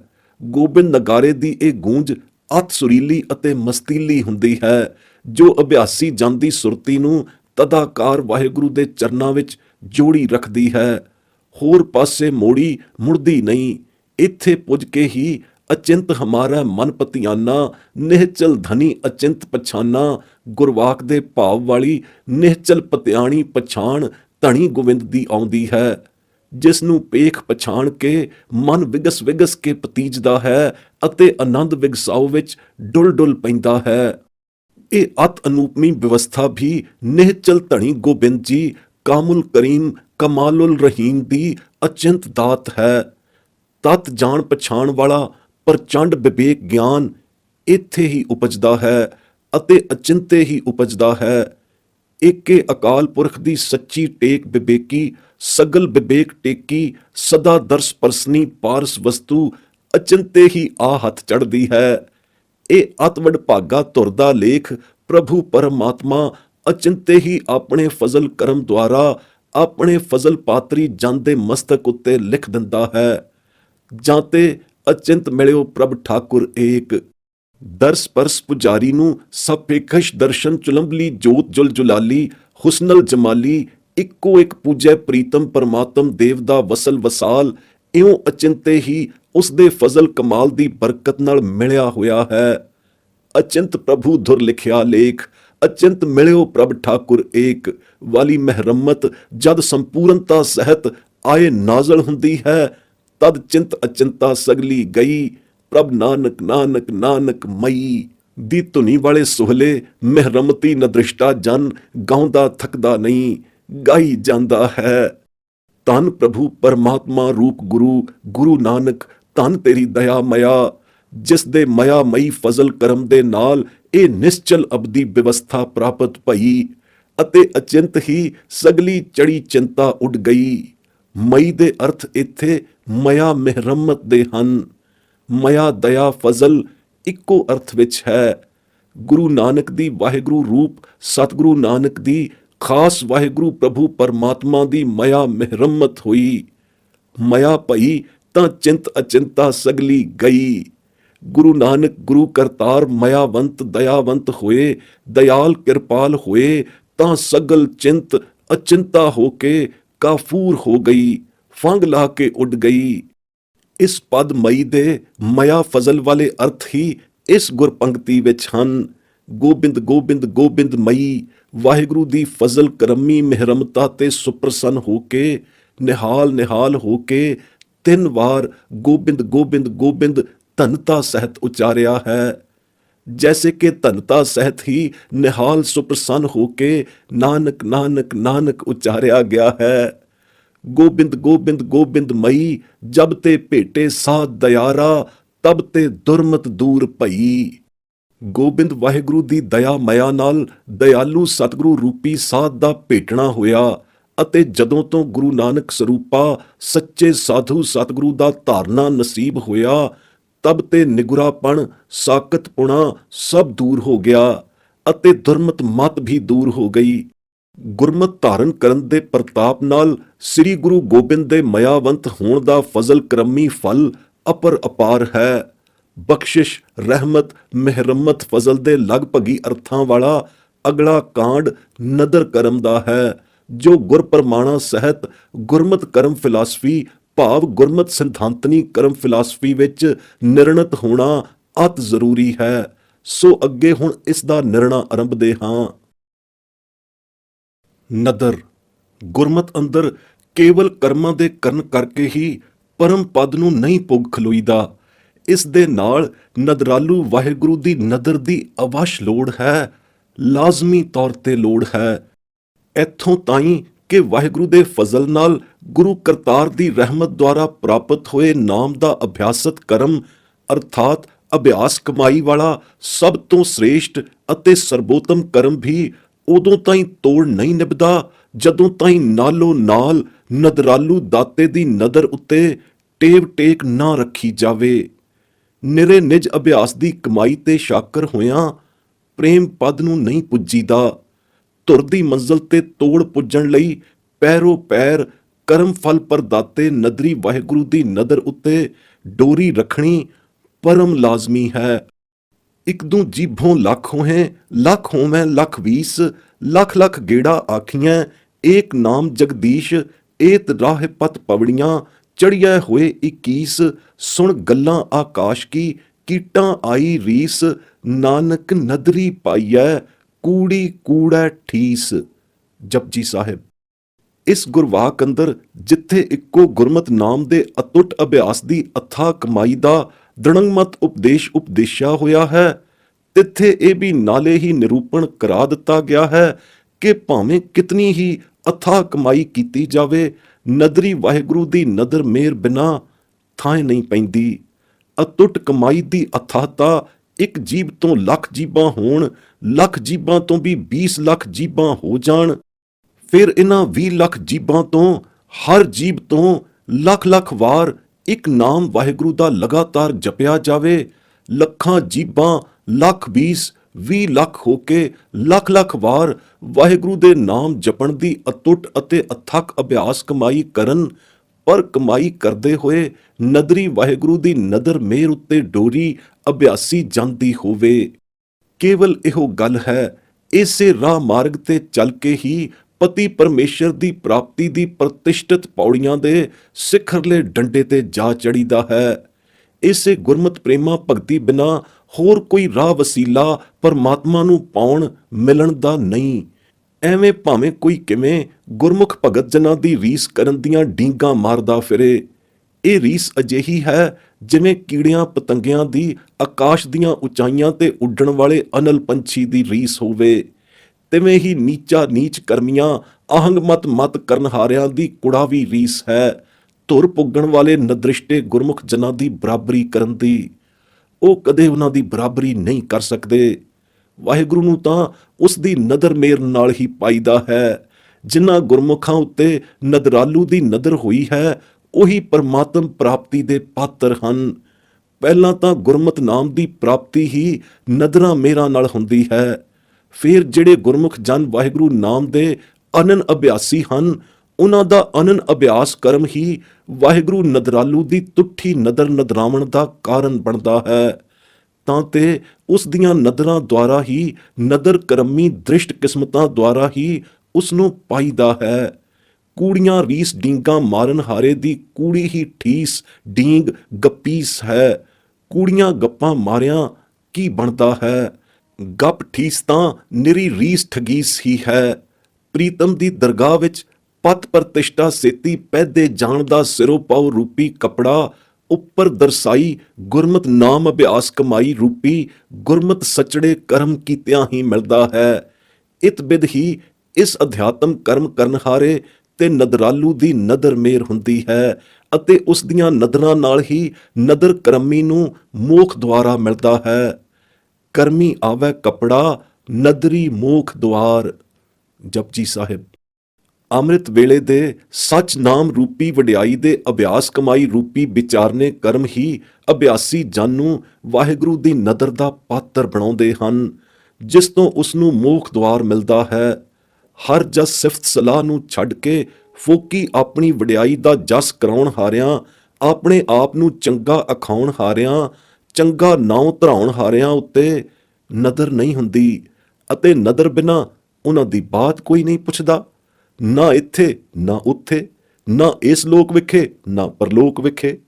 ਤਾਂ ਤੇ ਨਦਰ ਕਰਮੀ ਕਰਮਾਂ ਤੋਂ ਬਿਨਾਂ ਹੋਰ ਸਭ ਅਹੰਗਮਤੀ ਕਰਮ ਕਰਨੇ ਸਭ ਫੋਕਟ ਹਨ। ਚਾਹੇ ਉਹਨਾਂ ਅਹੰਗਮਤੀ ਕਰਮਾਂ ਨੂੰ 4 ਜੁਗਾਂ ਦੀ ਆਰਜਾ ਉਮਰ ਵਾਲਾ ਹੋ ਕੇ ਇਦੋਂ ਵੀ 10 ਗੁਣੀ ਵੱਡੀ ਆਰਜਾ ਵਾਲਾ ਹੋ ਕੇ ਜਸ ਖੱਟਣ ਲਈ ਕਰੇ। ਇਹੋ ਜਿਹਾ ਜਸ ਕਿ ਨਵਾਂ ਖੰਡਾਂ ਵਿੱਚ ਉਸ ਦੀ ਵਡਿਆਈ ਉੱਗੀ ਹੋ ਜਾਵੇ ਅਤੇ ਇਸ ਵਡਿਆਈ ਦੇ ਕਾਰਨ ਉਹ ਵੀ ਨਵਾਂ ਖੰਡਾਂ ਵਿੱਚ ਉੱਗਾ ਹੋ ਜਾਵੇ ਅਤੇ ਜਿੱਥੋਂ ਦੀ ਉਹ ਲੰਘੇ ਹਰ ਕੋਈ ਉਸ ਦਾ ਉਸਤਤ ਕਰਨਹਾਰ ਹੋ ਕੇ ਉਸ ਦੇ ਨਾਲ ਤੁਰ ਪਵੇ, ਪਿਛਲੱਗ ਹੋ ਕੇ ਉੱਠ ਤੁਰੇ, ਕੁਲਹਾਂ ਦੇਣਹਾਰਾ ਹੋ ਕੇ। ਤਾਂ ਵੀ ਜੇ ਉਹ ਉਸ ਵਾਹਿਗੁਰੂ ਦੀਆਂ ਨਦਰਾਂ ਮੇਰਾਂ ਦਾ ਪਾਤਰ ਨਹੀਂ ਬਣੇਗਾ, ਉਸ ਦੀ ਅੱਗੇ ਗਿਆਂ ਕੋਈ ਬਾਤ ਵੀ ਨਹੀਂ ਪੁੱਛੇਗਾ। ਸਗੋਂ ਉਹ ਅਹੰਗਮਤ ਕਰਮਾਂ ਦਾ ਕਰਨਹਾਰਾ ਹੋਣ ਕਰ ਦੋਸ਼ੀ ਗਰਦਾਨਿਆ ਜਾਵੇਗਾ। ਐਸਾ ਦੋਸ਼ੀ ਜੋ ਇਸ ਦੋਸ਼ ਦੇ ਕਾਰਨ ਕੀੜਿਆਂ ਵਿੱਚੋਂ ਵੀ ਮਹਾ ਮਾੜਾ ਕੀੜਾ ਬਣੇਗਾ, ਜਿਸ ਨੂੰ ਦੋਸ਼ੀ ਮਹਾਦੋਸ਼ੀ ਵੀ ਕਿਰਮ ਜੰਤੀ ਕਿਰਮਾਂ ਕੀੜਿਆਂ ਵਾਲਾ ਕੁੱਤਾ ਹੋਣ ਦਾ ਦੋਸ਼ ਥੱਪਦੇ ਹਨ। ਅਰਥਾਤ ਨਾਮ ਤੋਂ ਬੇਮੁਖ ਕਰਮ ਅਭਿਮਾਨੀਆਂ ਦੀ ਕਿਰਮਾਂ ਕੀੜਿਆਂ ਵਾਲੇ ਕੁੱਤੇ ਵਾਲੀ ਦੁਰਦਸ਼ਾ ਹੋਵੇਗੀ। ਨਾਮ ਤੋਂ ਬੇਮੁਖ ਹੋ ਕੇ ਆਰਜਾ ਉਮਰਾ ਵਧਾਉਣ ਅਤੇ ਜਗਤ ਸੰਸਾਰ ਦੀ ਜਸ ਸ਼ੋਭਾ ਲੈਣ ਵਾਲੇ ਮਨਮੁਖੀ ਜਸ ਕਰਮ ਹੰਕਾਰੀ ਪੁਰਸ਼ ਨੂੰ ਦਰਗਾਹੇ ਢੋਈ ਮਿਲਣੀ ਤਾਂ ਕਿਤੇ ਰਹੀ, ਉਸ ਨੂੰ ਕੀੜਿਆਂ ਵਿੱਚੋਂ ਵੀ ਨਿਖਿਧ ਕੀੜਾ, ਬਿਸ਼ਟਾ ਦਾ ਕੀੜਾ, ਕਿਰਮ ਜੰਤੀ ਕੀੜਾ ਬਣਨਾ ਪਵੇਗਾ। ਯਥਾ ਗੁਰਵਾਕ। ਜੇ ਜੁਗ ਚਾਰੇ ਆਰਜਾ ਹੋਰ ਦਸੂਣੀ ਹੋਏ, ਨਵਾਂ ਖੰਡਾਂ ਵਿੱਚ ਜਾਣੀਐ, ਨਾਲ ਚਲੈ ਸਭ ਕੋਏ, ਚੰਗਾ ਨਾਉ ਰਖਾਇਕੈ, ਜਸ ਕੀਰਤ ਜਗ ਲੇ, ਜੇ ਤਿਸ ਨਦਰ ਨ ਆਵਈ, ਤਾਂ ਵਾਤ ਨ ਪੁੱਛੈ ਕੇ, ਕੀਟਾਂ ਅੰਦਰ ਕੀਟ ਕਰ, ਦੋਸ਼ੀ ਦੋਸ਼ ਧਰੇ। ਜਪਜੀ ਸਾਹਿਬ। ਜਿਸ ਸੱਚੀ ਦਰਗਾਹ ਵਿਖੇ ਸੱਚੀਆਂ ਵਡਿਆਈਆਂ ਮਿਲਦੀਆਂ ਹਨ ਅਤੇ ਪੁੱਜ ਪੁੱਗ ਕੇ ਸਦ ਖੁਸ਼ੀਆਂ ਦੇ ਆਤਮ ਅਹਿਲਾਦੀ ਖੁਸ਼ੀਆਂ ਦੇ ਸਦੀਵੀ ਡੰਕੇ ਵੱਜਦੇ ਰਹਿੰਦੇ ਹਨ ਅਤੇ ਸਦੀਵੀ ਚਾਓ ਉਮਾ ਭਰੀਆਂ ਨੌਬਤਾਂ ਵੱਜਦੀਆਂ ਰਹਿੰਦੀਆਂ ਹਨ, ਤਿੱਥੇ ਤਿਨਾਂ ਪੁੱਗ ਖਲੋਤੇ ਗੁਰਮੁਖ ਜਨਾਂ ਦੇ ਮੁਖ ਮਸਤਕ ਉੱਤੇ ਸੁਰਖ ਰੂਈ ਦੀ ਵਿਜੈ ਨਿਸ਼ਾਨੀ ਟਿੱਕੇ ਨਿਕਲਦੇ ਹਨ, ਜਿਨ੍ਹਾਂ ਨੇ ਇਸ ਮਾਤ ਲੋਕ ਵਿਖੇ ਰਹਿ ਕੇ ਸਾਰੀ ਆਯੂ ਪ੍ਰਯੰਤ ਸੱਚੇ ਨਾਮ ਦੀਆਂ ਕਮਾਈਆਂ ਕਰਕੇ ਹਰ ਛਿਨ ਨਾਮ ਅਤੇ ਨਾਮੀ ਵਾਹਿਗੁਰੂ ਨੂੰ ਮਨ ਵਿੱਚ ਅੰਤਰਾਤਮੇ ਵਸਾਇਆ ਹੈ, ਕਦੇ ਨਹੀਂ ਵਿਸਾਰਿਆ। ਇਹ ਸੱਚਾ ਮਰਤਬਾ ਵਾਹਿਗੁਰੂ ਨਦਰਾਂ ਵਾਲੇ ਦੀ ਕਿਰਪਾ ਕਰਮ ਦੁਆਰਾ ਨਦਰ ਕਰਕੇ ਹੀ ਮਿਲਦਾ ਹੈ ਅਤੇ ਨਦਰ ਕਰਮੀ ਨਾਮ ਦੀ ਕਮਾਈ ਦੇ ਪ੍ਰਤਾਪ ਨਾਲ ਮਿਲਦਾ ਹੈ। ਨਹੀਂ ਤਾਂ ਹੋਰ ਸਾਰੀਆਂ ਗੱਲਾਂ ਕਰਮਾਂ ਦੇ ਕਮਾਵਣ ਹਾਰਿਆਂ ਦੀਆਂ ਅਤੇ ਮਾਇਕ ਪਦਾਰਥੀ ਕਰਮਾਂ ਦੇ ਕਰਨ ਦੀਆਂ ਸਭ ਬਿਅਰਥ ਅਤੇ ਦੂਜੇ ਭਾਵ ਦੀਆਂ ਫਾਦਲਬਾਦ ਫਜ਼ੂਲ ਗੱਲਾਂ ਹੀ ਹਨ। ਯਥਾ ਗੁਰਵਾਕ। ਜਿੱਥੈ ਮਿਲੈ ਵਡਿਆਈਆਂ ਸਦ ਖੁਸ਼ੀਆਂ ਸਦ ਚਾਓ, ਤਿੰਨ ਮੁਖ ਟਿੱਕੇ ਨਿਕਲੈ, ਜਿਨ ਮਨ ਸੱਚਾ ਨਾਉ, ਕਰਮ ਮਿਲੈ ਤਾਂ ਪਾਈਐ, ਨਾਹੀਂ ਗੱਲੀ ਵਾਓ ਦੁਆਓ। ਸ੍ਰੀ ਰਾਗ ਮਹਲਾ ਪਹਿਲਾ। ਇਸ ਵਾਓ ਦੁਆਓ ਵਾਲੀ ਦੁਤੀਏ ਭਾਵ ਦੀ ਕਾਰ ਵਿੱਚ ਲੱਗ ਕੇ ਜਿਹੜੇ ਮਨਮੁਖ ਮੂੜੇ ਪੁਰਸ਼ ਨਾਮ ਨੂੰ ਵਿਸਾਰ ਦਿੰਦੇ ਹਨ, ਉਹ ਦੁਬਿਧਾ ਵਿੱਚ ਸਾਰੀ ਉਮਰ ਗਰਸੇ ਹੋਏ ਰਚ ਪਚ ਕੇ ਮਨੂਰ ਹੋਏ ਵੇ ਹੀ ਮਰ ਜਾਂਦੇ ਹਨ। ਉਹਨਾਂ ਦੇ ਅੰਤਰਲੀ ਤ੍ਰਿਸ਼ਨਾ ਅਗਨੀ ਨਹੀਂ ਬੁਝਦੀ, ਸਾਰੀ ਲੁਕਾਈ ਹੀ ਇਸ ਤ੍ਰਿਸ਼ਨਾ ਦੀ ਦੱਦੀ ਹੋਈ ਹੈ। ਮਾਇਆ ਮਮਤਾ ਮੋਹਣੀ ਦੀ ਅਤੇ ਹਉਮੈ ਅਹੰਕਾਰ ਦੀ ਹੀ ਮੁੱਠੀ ਹੋਈ ਹੈ। ਇੱਥੋਂ ਜਿਨ੍ਹਾਂ ਨੂੰ ਸਤਿਗੁਰੂ ਦਇਆਲ ਹੀ ਆਪਣੀ ਦਇਆ ਨਦਰ ਕਰ ਰੱਖੇ, ਸੋਈ ਉਭਰਦੇ ਹਨ, ਨਹੀਂ ਤਾਂ ਸਭ ਲੋਕੀ ਮਾਇਆ ਦੇ ਧੰਦਿਆਂ ਦੀ ਹੀ ਠੱਗੀ ਹੋਈ ਹੈ। ਸਤਿਗੁਰੂ ਜਿਨ੍ਹਾਂ ਨੂੰ ਸਿਫਤ ਸਲਾਹ ਰੂਪੀ ਗੁਣਸਾਰ ਸਾਰ ਗੁਣ ਬਖਸ਼ਦਾ ਹੈ ਅਤੇ ਜਿਨ੍ਹਾਂ ਨੂੰ ਨਾਮ ਜਪਾਉਂਦਾ ਹੈ, ਸੋਈ ਇਸ ਤ੍ਰਿਸ਼ਨਾ ਦੁਬਿਧਾ ਮਮਤਾਮਈ ਅਗਨੀ ਤੋਂ ਬਚਦੇ ਹਨ। ਉਹਨਾਂ ਦੀ ਸੰਸਾਰੀ ਵਿਸ਼ੇ ਪ੍ਰਤੀ ਮਈ ਮਮਤਾ ਵੀ ਮਰ ਜਾਂਦੀ ਹੈ। ਉਹਨਾਂ ਦਾ ਮੋਹਮਈ ਪਿਆਰ ਵੀ ਮਰ ਜਾਂਦਾ ਹੈ।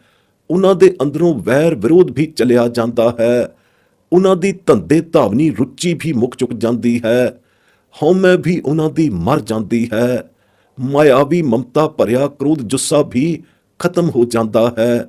ਇਹ ਸਭ ਕੁਝ ਸੱਚੇ ਨਾਮ ਦੇ ਪ੍ਰਤਾਪ ਕਰਕੇ ਹੀ ਅਤੇ ਸੱਚ ਰੂਪੀ ਨਾਮ ਦੀਆਂ ਅਤੁੱਟ ਕਮਾਈਆਂ ਕਰਕੇ ਹੀ ਨਾਮ ਨਿਸਤਾਰੀ ਵਰਤਾਰਾ ਵਰਤਦਾ ਹੈ। ਪਰੰਤੂ ਇਹ ਸੱਚਾ ਨਾਮ ਗੁਰੂ ਕਰਤਾਰ ਦੀ ਨਦਰ ਕਰਕੇ ਕਰਮੀ ਹੀ ਮਿਲਦਾ ਹੈ। ਨਾਮ ਕਮਾਈ ਵੀ ਕਰਮੀ ਹੀ ਪ੍ਰਾਪਤ ਹੁੰਦੀ ਹੈ ਅਤੇ ਗੁਰਮੁਖਾਂ ਨੂੰ ਹੀ ਪ੍ਰਾਪਤ ਹੁੰਦੀ ਹੈ, ਕਿਉਂਕਿ ਗੁਰਮੁਖਾਂ ਦੀ ਬਿਰਤੀ ਸਦਾ ਹੀ ਦੁਤੀਏ ਭਾਵ ਤੋਂ ਨਿਰਲੇਪ ਅਤੇ ਨਿਰਵਿਰਤ ਰਹਿੰਦੀ ਹੈ, ਪਰ ਬਿਰਤੀ ਵਿੱਚ ਨਹੀਂ ਪੈਂਦੀ। ਗੁਰਮੁਖਾਂ ਦੀ ਇਹ ਸੱਚੀ ਨਿਰੋਧਤਾ ਹੈ। ਨਾਮ ਅਭਿਆਸ ਕਮਾਈ ਰੂਪੀ ਗੁਰਮੁਖਾਂ ਦੀ ਜਿਹੜੀ ਸੱਚੀ ਕਾਰ ਹੈ, ਉਸ ਦੀ ਨਾਮ ਫਲ ਭੂਤਕੀ ਬਰਕਤ ਨਾਲ ਹੀ ਸੱਚਾ ਵਾਹਿਗੁਰੂ ਮਿਲਦਾ ਹੈ। ਕੇਵਲ ਗੁਰਮਤ ਉੱਤੇ ਚੱਲਿਆਂ ਹੀ ਸਤ ਪਦਾਰਥ ਨਾਮ ਅਤੇ ਨਾਮੀ ਸਤਪੁਰਖ ਅਕਾਲ ਹੱਥ ਆਉਂਦਾ ਹੈ। ਪ੍ਰਾਲ ਭਦੀ ਪਲੜੇ ਵਿੱਚ ਪੈਂਦਾ ਹੈ। ਜਿਸ ਦੇ ਪੱਲੇ ਇਹ ਸਤ ਪਦਾਰਥ ਅਤੇ ਸਤਪੁਰਖ ਪਿਆ ਹੈ, ਉਹ ਨਰ ਨਾ ਫਿਰ ਜੰਮਦਾ ਹੈ ਨਾ ਮਰਦਾ ਹੈ। ਉਸ ਦਾ ਆਵਾਗਮਨ ਮਿਟ ਜਾਂਦਾ ਹੈ। ਉਸ ਨੂੰ ਵਾਹਿਗੁਰੂ ਦੇ ਦਰ ਤੇ ਪੁੱਜਿਆਂ ਅਤੇ ਪੁੱਗ ਖਲੋਇਆਂ ਦੀ ਪੰਚ ਪਰਵਾਨ ਪੰਚ ਪ੍ਰਧਾਨ ਵਾਲੀ ਪਦਵੀ ਮਿਲਦੀ ਹੈ। ਉਹ ਸੱਚੀ ਦਰਗਾਹੇ ਸੱਚੇ ਸਿਰੋਂ ਪਾਉ ਸੇਤੀ ਪੈਦਾ ਜਾਂਦਾ ਹੈ। ਇਹ ਨਦਰ ਕਰਮੀ ਖੇਡ ਹੈ। ਯਥਾ ਗੁਰਵਾਕ ਮੂੜੇ ਰਾਮ ਜਪੋ ਗੁਣਸਾਰ, ਹਉਮੈ ਮਮਤਾ ਮੋਹਣੀ ਸਭ ਮੁੱਠੀ ਅਹੰਕਾਰ ਰਹਾਓ। ਜਿਨੀ ਨਾਮ ਵਿਸਾਰਿਆ ਦੂਜੀ ਕਾਰੈ ਲੱਗ, ਦੁਬਿਧਾ ਲਾਗੇ ਪਚਮੋਏ ਅੰਤਰ ਤ੍ਰਿਸ਼ਨਾ ਅੱਗ। ਗੁਰ ਰਾਖੇ ਸੇ ਉਬਰੇ ਹੋਰ ਮੁੱਠੀ ਧੰਦਾ ਠੱਗ। ਮੁਈ ਪ੍ਰੀਤ ਪਿਆਰ ਗਿਆ ਮੁਆ ਵੈਰ ਵਿਰੋਧ, ਧੰਦਾ ਥੱਕਾ ਹਉਮਈ ਮਮਤਾ ਮਾਇਆ ਕ੍ਰੋਧ। ਕਰਮ ਮਿਲੈ ਸੱਚ ਪਾਈਐ ਗੁਰਮੁਖ ਸਦਾ ਨਿਰੋਧ। ਸੱਚੀ ਕਾਰੈ ਸੱਚ ਮਿਲੈ ਗੁਰਮਤਿ ਪੱਲੇ ਪਾਏ, ਸੋ ਨਰ ਜੰਮੈ ਨਾ ਮਰੈ ਨਾ ਆਵੈ ਨਾ ਜਾਏ। ਨਾਨਕ ਦਰ ਪ੍ਰਧਾਨ ਸੋ ਦਰਗਹਿ ਪੈਦਾ ਜਾਏ। ਸ੍ਰੀ ਰਾਗ ਮਹਲਾ ਪਹਿਲਾ। ਦਰਗਹਿ ਪੈਦੇ ਜਾਣ ਵਾਲੀ ਖੇਡ ਸੱਚਮੁੱਚ ਨਦਰ ਕਰਮੀ ਖੇਡ ਹੈ। ਨਹੀਂ ਤਾਂ ਜੇਤੀ ਆਵਣ ਜਾਣੀ ਸ੍ਰਿਸ਼ਟੀ ਹੈ। ਆਪੋ ਆਪਣੀ ਮਤ ਅਤੇ ਆਪੋ ਆਪਣੇ ਮਤੇ ਅਨੁਸਾਰ, ਮਤ ਮਤਾਂਤਰੀ ਬੁੱਧੀ ਅਨੁਸਾਰ ਸਭ ਕੋਈ ਆਪਣੇ ਜਾਣੇ ਨਾਮ ਜਪਦਾ ਹੈ, ਪਰ ਸਭ ਵੱਖੋ ਵੱਖਰੇ ਕਿਰਤਮ ਨਾਮ ਲੈਂਦੇ ਹਨ। ਪਰ ਗੁਰਮੁਖ ਨਾਮ ਸੋਈ ਬੁੱਝਦਾ ਹੈ ਜੋ ਵਾਹਿਗੁਰੂ ਨੂੰ ਭਾਉਂਦਾ ਹੈ, ਜਿਸ ਉੱਪਰ ਗੁਰੂ ਕਰਤਾਰ ਦੀ ਨਦਰ ਮੇਰ ਹੁੰਦੀ ਹੈ। ਹੋਰ ਮਨਮੁਖ ਇਆਣੀ ਲੁਕਾਈ ਸਭ ਭਰਮ ਭੁਲਾਈ ਹੀ ਫਿਰਦੀ ਹੈ। ਕਿਰਤਮ ਨਾਮ ਲਿਆਂ ਕਿਸੇ ਦੀ ਪੂਰੀ ਨਹੀਂ ਪੈਂਦੀ। ਉਹ ਨਾਮ ਦੀ ਅਸਲ ਜਪਣੀ ਵਾਲਾ ਨਾਮ ਜਪ ਹੀ ਨਹੀਂ ਸਕਦੇ। ਜਿਸ ਨੂੰ ਨਦਰਾਲੂ ਕਰਤੇ ਪੁਰਖ ਦੀ ਨਦਰ ਮੇਰ ਹੁੰਦੀ ਹੈ, ਸੋਈ ਸਤਨਾਮ ਗੁਰਮਤ ਨਾਮ ਦੀ ਸਚਾਈ ਤੇ ਆਉਂਦਾ ਹੈ। ਤਿਸੇ ਨੂੰ ਗੁਰਮਤ ਨਾਮ ਗੁਰਦੀਖਣੀ ਗੁਰਮੰਤਰ ਸਚੜਾ ਪ੍ਰਾਪਤ ਹੁੰਦਾ ਹੈ। ਬਸ ਸਹੀ ਨਦਰਵੰਤੇ ਸਚੜਾ ਨਾਮ ਜਪ ਜਪ ਕੇ ਅਤੇ ਸੱਚੀਆਂ ਨਾਮ ਅਭਿਆਸ ਕਮਾਈਆਂ ਕਰ ਕਰਕੇ ਸੱਚੇ ਵਾਹਿਗੁਰੂ ਦੇ ਸੱਚੇ ਸਰੂਪ ਵਿੱਚ ਸਮਾਉਂਦੇ ਹਨ। ਯਥਾ ਗੁਰਵਾਕ ਤੂੰ ਕਰਤਾ ਕੀਆ ਸਭ ਤੇਰਾ, ਕਿਆ ਕੋ ਕਰੇ ਪ੍ਰਾਣੀ। ਜਾ ਕੋ ਨਦਰ ਕਰੈ ਤੂੰ ਆਪਣੀ, ਸਾਈ ਸੱਚ ਸਮਾਣੀ। ਨਾਮ ਤੇਰਾ ਸਭ ਕੋਈ ਲੇਤ ਹੈ, ਜੇਤੀ ਆਵਣ ਜਾਣੀ। ਜਾਂ ਤੁਧ ਭਾਵੈ ਤਾਂ ਗੁਰਮੁਖ ਬੂਝੈ, ਹੋਰ ਮਨਮੁਖ ਫਿਰੈ ਇਆਣੀ। ਆਸਾ ਮਹਲਾ ਤੀਜਾ। ਵਾਹਿਗੁਰੂ ਦੇ ਨਦਰ ਭਾਉਣ ਵਾਲੇ ਨਦਰਵੰਤੇ ਹੀ ਗੁਰੂ ਘਰ ਵਿਖੇ ਆ ਕੇ ਪ੍ਰਵੇਸ਼ ਹੁੰਦੇ ਹਨ। ਸੋਈ ਦਰ ਦਰਵੇਸ਼ ਭਗਤ ਇੱਥੇ ਇਸ ਲੋਕ ਵਿਖੇ ਕੀਰਤਨ ਗਾਉਂਦੇ ਹੋਏ ਇੱਕ ਪ੍ਰਕਾਰ ਦੀ ਦਰ ਦਰਗਾਹੀ ਹਜ਼ੂਰੀ ਭਰਦੇ ਹਨ। ਹਜ਼ੂਰੀ ਵਿੱਚ ਬੈਠੇ ਹੋਏ ਕੀਰਤਨ ਗਾਉਂਦੇ ਸੁਣਦੇ ਹਨ। ਇਹ ਬੜੇ ਕਰਮਵੰਤੇ ਨਦਰਵੰਤੇ ਹਨ। ਜੋ ਕਰਮਾਂ ਬਾਹਰੇ ਵਾਹਿਗੁਰੂ ਦੀਆਂ ਨਦਰਾਂ ਉਰਾਹ ਰਹੇ ਹਨ, ਉਹਨਾਂ ਨੂੰ ਨਾ ਇੱਥੇ ਇਸ ਲੋਕ ਵਿਖੇ ਢੋਈ ਮਿਲਦੀ ਹੈ, ਨਾ ਉਹ ਅੱਗੇ ਗਿਆਂ ਸੱਚੀ ਦਰਗਾਹ ਵਿਖੇ ਢੋਈ ਲਹਿਣੀ ਪਾਉਂਦੇ ਹਨ। ਐਵੇਂ ਧਾਮਦੇ ਫਿਰਦੇ ਹਨ, ਜੂਨੀਆਂ ਵਿੱਚ ਧੱਕੇ ਖਾਂਦੇ। ਇਹ ਸੱਚੀ ਨਦਰ ਬਿਹੂਣਿਆਂ ਦੇ ਲੱਛਣ ਹਨ। ਭਗਤ ਤੇਰਾ ਮਨ ਭਾਉਂਦੇ, ਦਰ ਸੋਹਨ ਕੀਰਤ ਗਾਉਂਦੇ, ਨਾਨਕ ਕਰਮਾਂ ਬਾਹਰੇ, ਦਰ ਢੋ ਨ ਲਹਿਣੀ ਧਾਮਦੇ। ਆਸਾ ਦੀ ਵਾਰ। ਨਿਰੀ ਕਥਨੀ ਬਦਨੀ ਕਰਕੇ ਖਰੜ ਗਿਆਨ, ਕਥਨੀ ਬਦਨੀ ਵਾਲੇ ਗਿਆਨ ਘੋਖਿਆਂ ਵਾਹਿਗੁਰੂ ਪਰਮਾਤਮਾ ਨੂੰ ਨਹੀਂ ਪਾਇਆ ਜਾ ਸਕਦਾ। ਗੁਰਮਤ ਮਤ ਸਚੜੀ ਮਤ ਆਵੇ, ਤਾਂ ਅੰਦਨ ਗੁਰਬਾਣੀ ਨੂੰ ਲੱਗ ਕੇ ਸਚੜੇ ਗੁਰਮਤ ਗੁਣ ਗਾਵੇ। ਸਦਾ ਗਾਵਦਾ ਹੀ ਰਹੇ, ਅੰਦਨੀ ਗੁਣ ਗਾਵਣੀ, ਸਦਾ ਸਦਾ ਸਿਫਤ ਸਲਾਹੁੰਦੇ ਕੀਰਤਨ ਦੁਆਰਾ ਹੀ ਸਾਲਾਹੀ ਵਾਹਿਗੁਰੂ ਨੂੰ ਪਾਈਦਾ ਹੈ। ਵਿਣ ਕਰਮਾਂ ਨਦਰਾਂ ਮੇਰਾਂ ਦੇ, ਨਾ ਇਹ ਕੀਰਤਨ ਮਿਲਦਾ ਹੈ ਗੁਰਬਾਣੀ ਦਾ, ਨਾ ਗੁਰਬਾਣੀ ਗਾਵਣੀ ਮਿਲਦੀ ਹੈ। ਨਾ ਸੱਚੀ ਸਿਫਤ ਸਲਾਹ ਵਾਲੀ ਨੇਮਤ ਨਸੀਬ ਹੁੰਦੀ ਹੈ, ਅਤੇ ਨਾ ਹੀ ਸਿਫਤ ਸਲਾਹੀ ਸਲਾਹੁਣ ਯੋਗ ਵਾਹਿਗੁਰੂ ਹੀ ਮਿਲਦਾ ਹੈ। ਬਥੇਰੇ ਬਿਲ ਲਾਏ ਕੇ ਭੌਂਕ ਮਰੇ ਹਨ ਬਿਲਕ ਬਿਲਕ ਕੇ।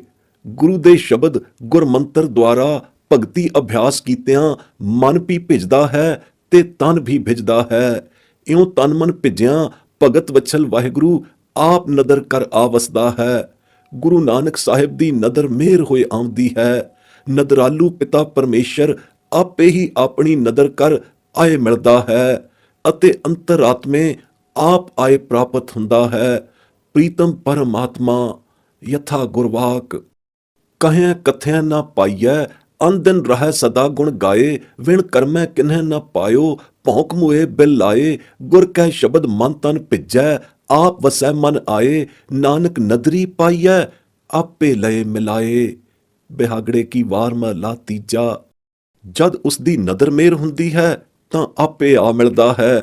ਵਾਹਿਗੁਰੂ ਮਿਲਾਪ ਦੇ ਪ੍ਰੇਮੀ ਜਨ ਨੂੰ ਨਾਮ ਅਭਿਆਸ ਕਮਾਈ ਨੂੰ ਪ੍ਰੇਮ ਸਹਿਤ ਨਿਭਾਉਂਦਿਆਂ ਹੋਇਆਂ ਸਦਾ ਉਸ ਦੀ ਨਦਰ ਮੇਰ ਉੱਤੇ ਹੀ ਸੱਚੀ ਟੇਕ ਰਹਿੰਦੀ ਹੈ। ਨਦਰੀ ਹੀ ਸਤਿਗੁਰੂ ਦੇ ਸੇਵਕ ਸਿੱਖ ਬਣੀਦਾ ਹੈ। ਨਦਰੀ ਹੀ ਸਤਿਗੁਰੂ ਦ੍ਰਿੜਾਈ ਦੀਕਸ਼ਾਈ ਨਾਮ ਭਗਤੀ ਦੀ ਸੇਵਾ ਕਮਾਈ ਹੁੰਦੀ ਹੈ। ਇਹੋ ਨਾਮ ਭਗਤੀ ਵਾਲੀ ਕਮਾਈ ਸਤਿਗੁਰੂ ਦੀ ਸੱਚੀ ਸੇਵਾ ਹੈ, ਜੋ ਨਦਰੀ ਹੀ ਪ੍ਰਾਪਤ ਹੁੰਦੀ ਹੈ। ਨਦਰੀ ਹੀ ਮਨ ਨਿਰਮਲ ਹੁੰਦਾ ਹੈ। ਇਹਨਾਂ ਨਦਰਾਂ ਉੱਤੇ ਸ਼ਾਕਰ ਹੋ ਕੇ ਅਭਿਆਸੀ ਜਨ ਨੂੰ ਨਾਮ ਅਭਿਆਸ ਕਮਾਈ ਕਰਨਾ ਅਤੇ ਕਰੀ ਜਾਣਾ ਚਾਹੀਦਾ ਹੈ। ਵਾਹਿਗੁਰੂ ਨਾਮ ਚੇਤਨ ਤੋਂ ਇੱਕ ਨਿਮਖ ਭਰ ਵੀ ਹਟਣਾ ਨਹੀਂ ਚਾਹੀਦਾ। ਸਵਾਸ ਸਵਾਸ ਜਪੀ ਹੀ ਜਾਣਾ ਚਾਹੀਦਾ ਹੈ। ਇੱਕੋ ਨਾਮ ਗੁਰਮਤ ਨਾਮ ਵਾਹਿਗੁਰੂ ਜਪਿਆਂ ਹੀ ਜਪਣ ਹਾਰੇ ਅਜੱਪਾ ਜਾਪੀ ਜਾਂਦੀ ਗਤੀ ਕਲਿਆਣ ਹੁੰਦੀ ਹੈ, ਅਤੇ ਸੱਚਾ ਆਤਮਕ ਅਧਿਆਤਮਕ ਸੁਖ ਮਿਲਦਾ ਹੈ।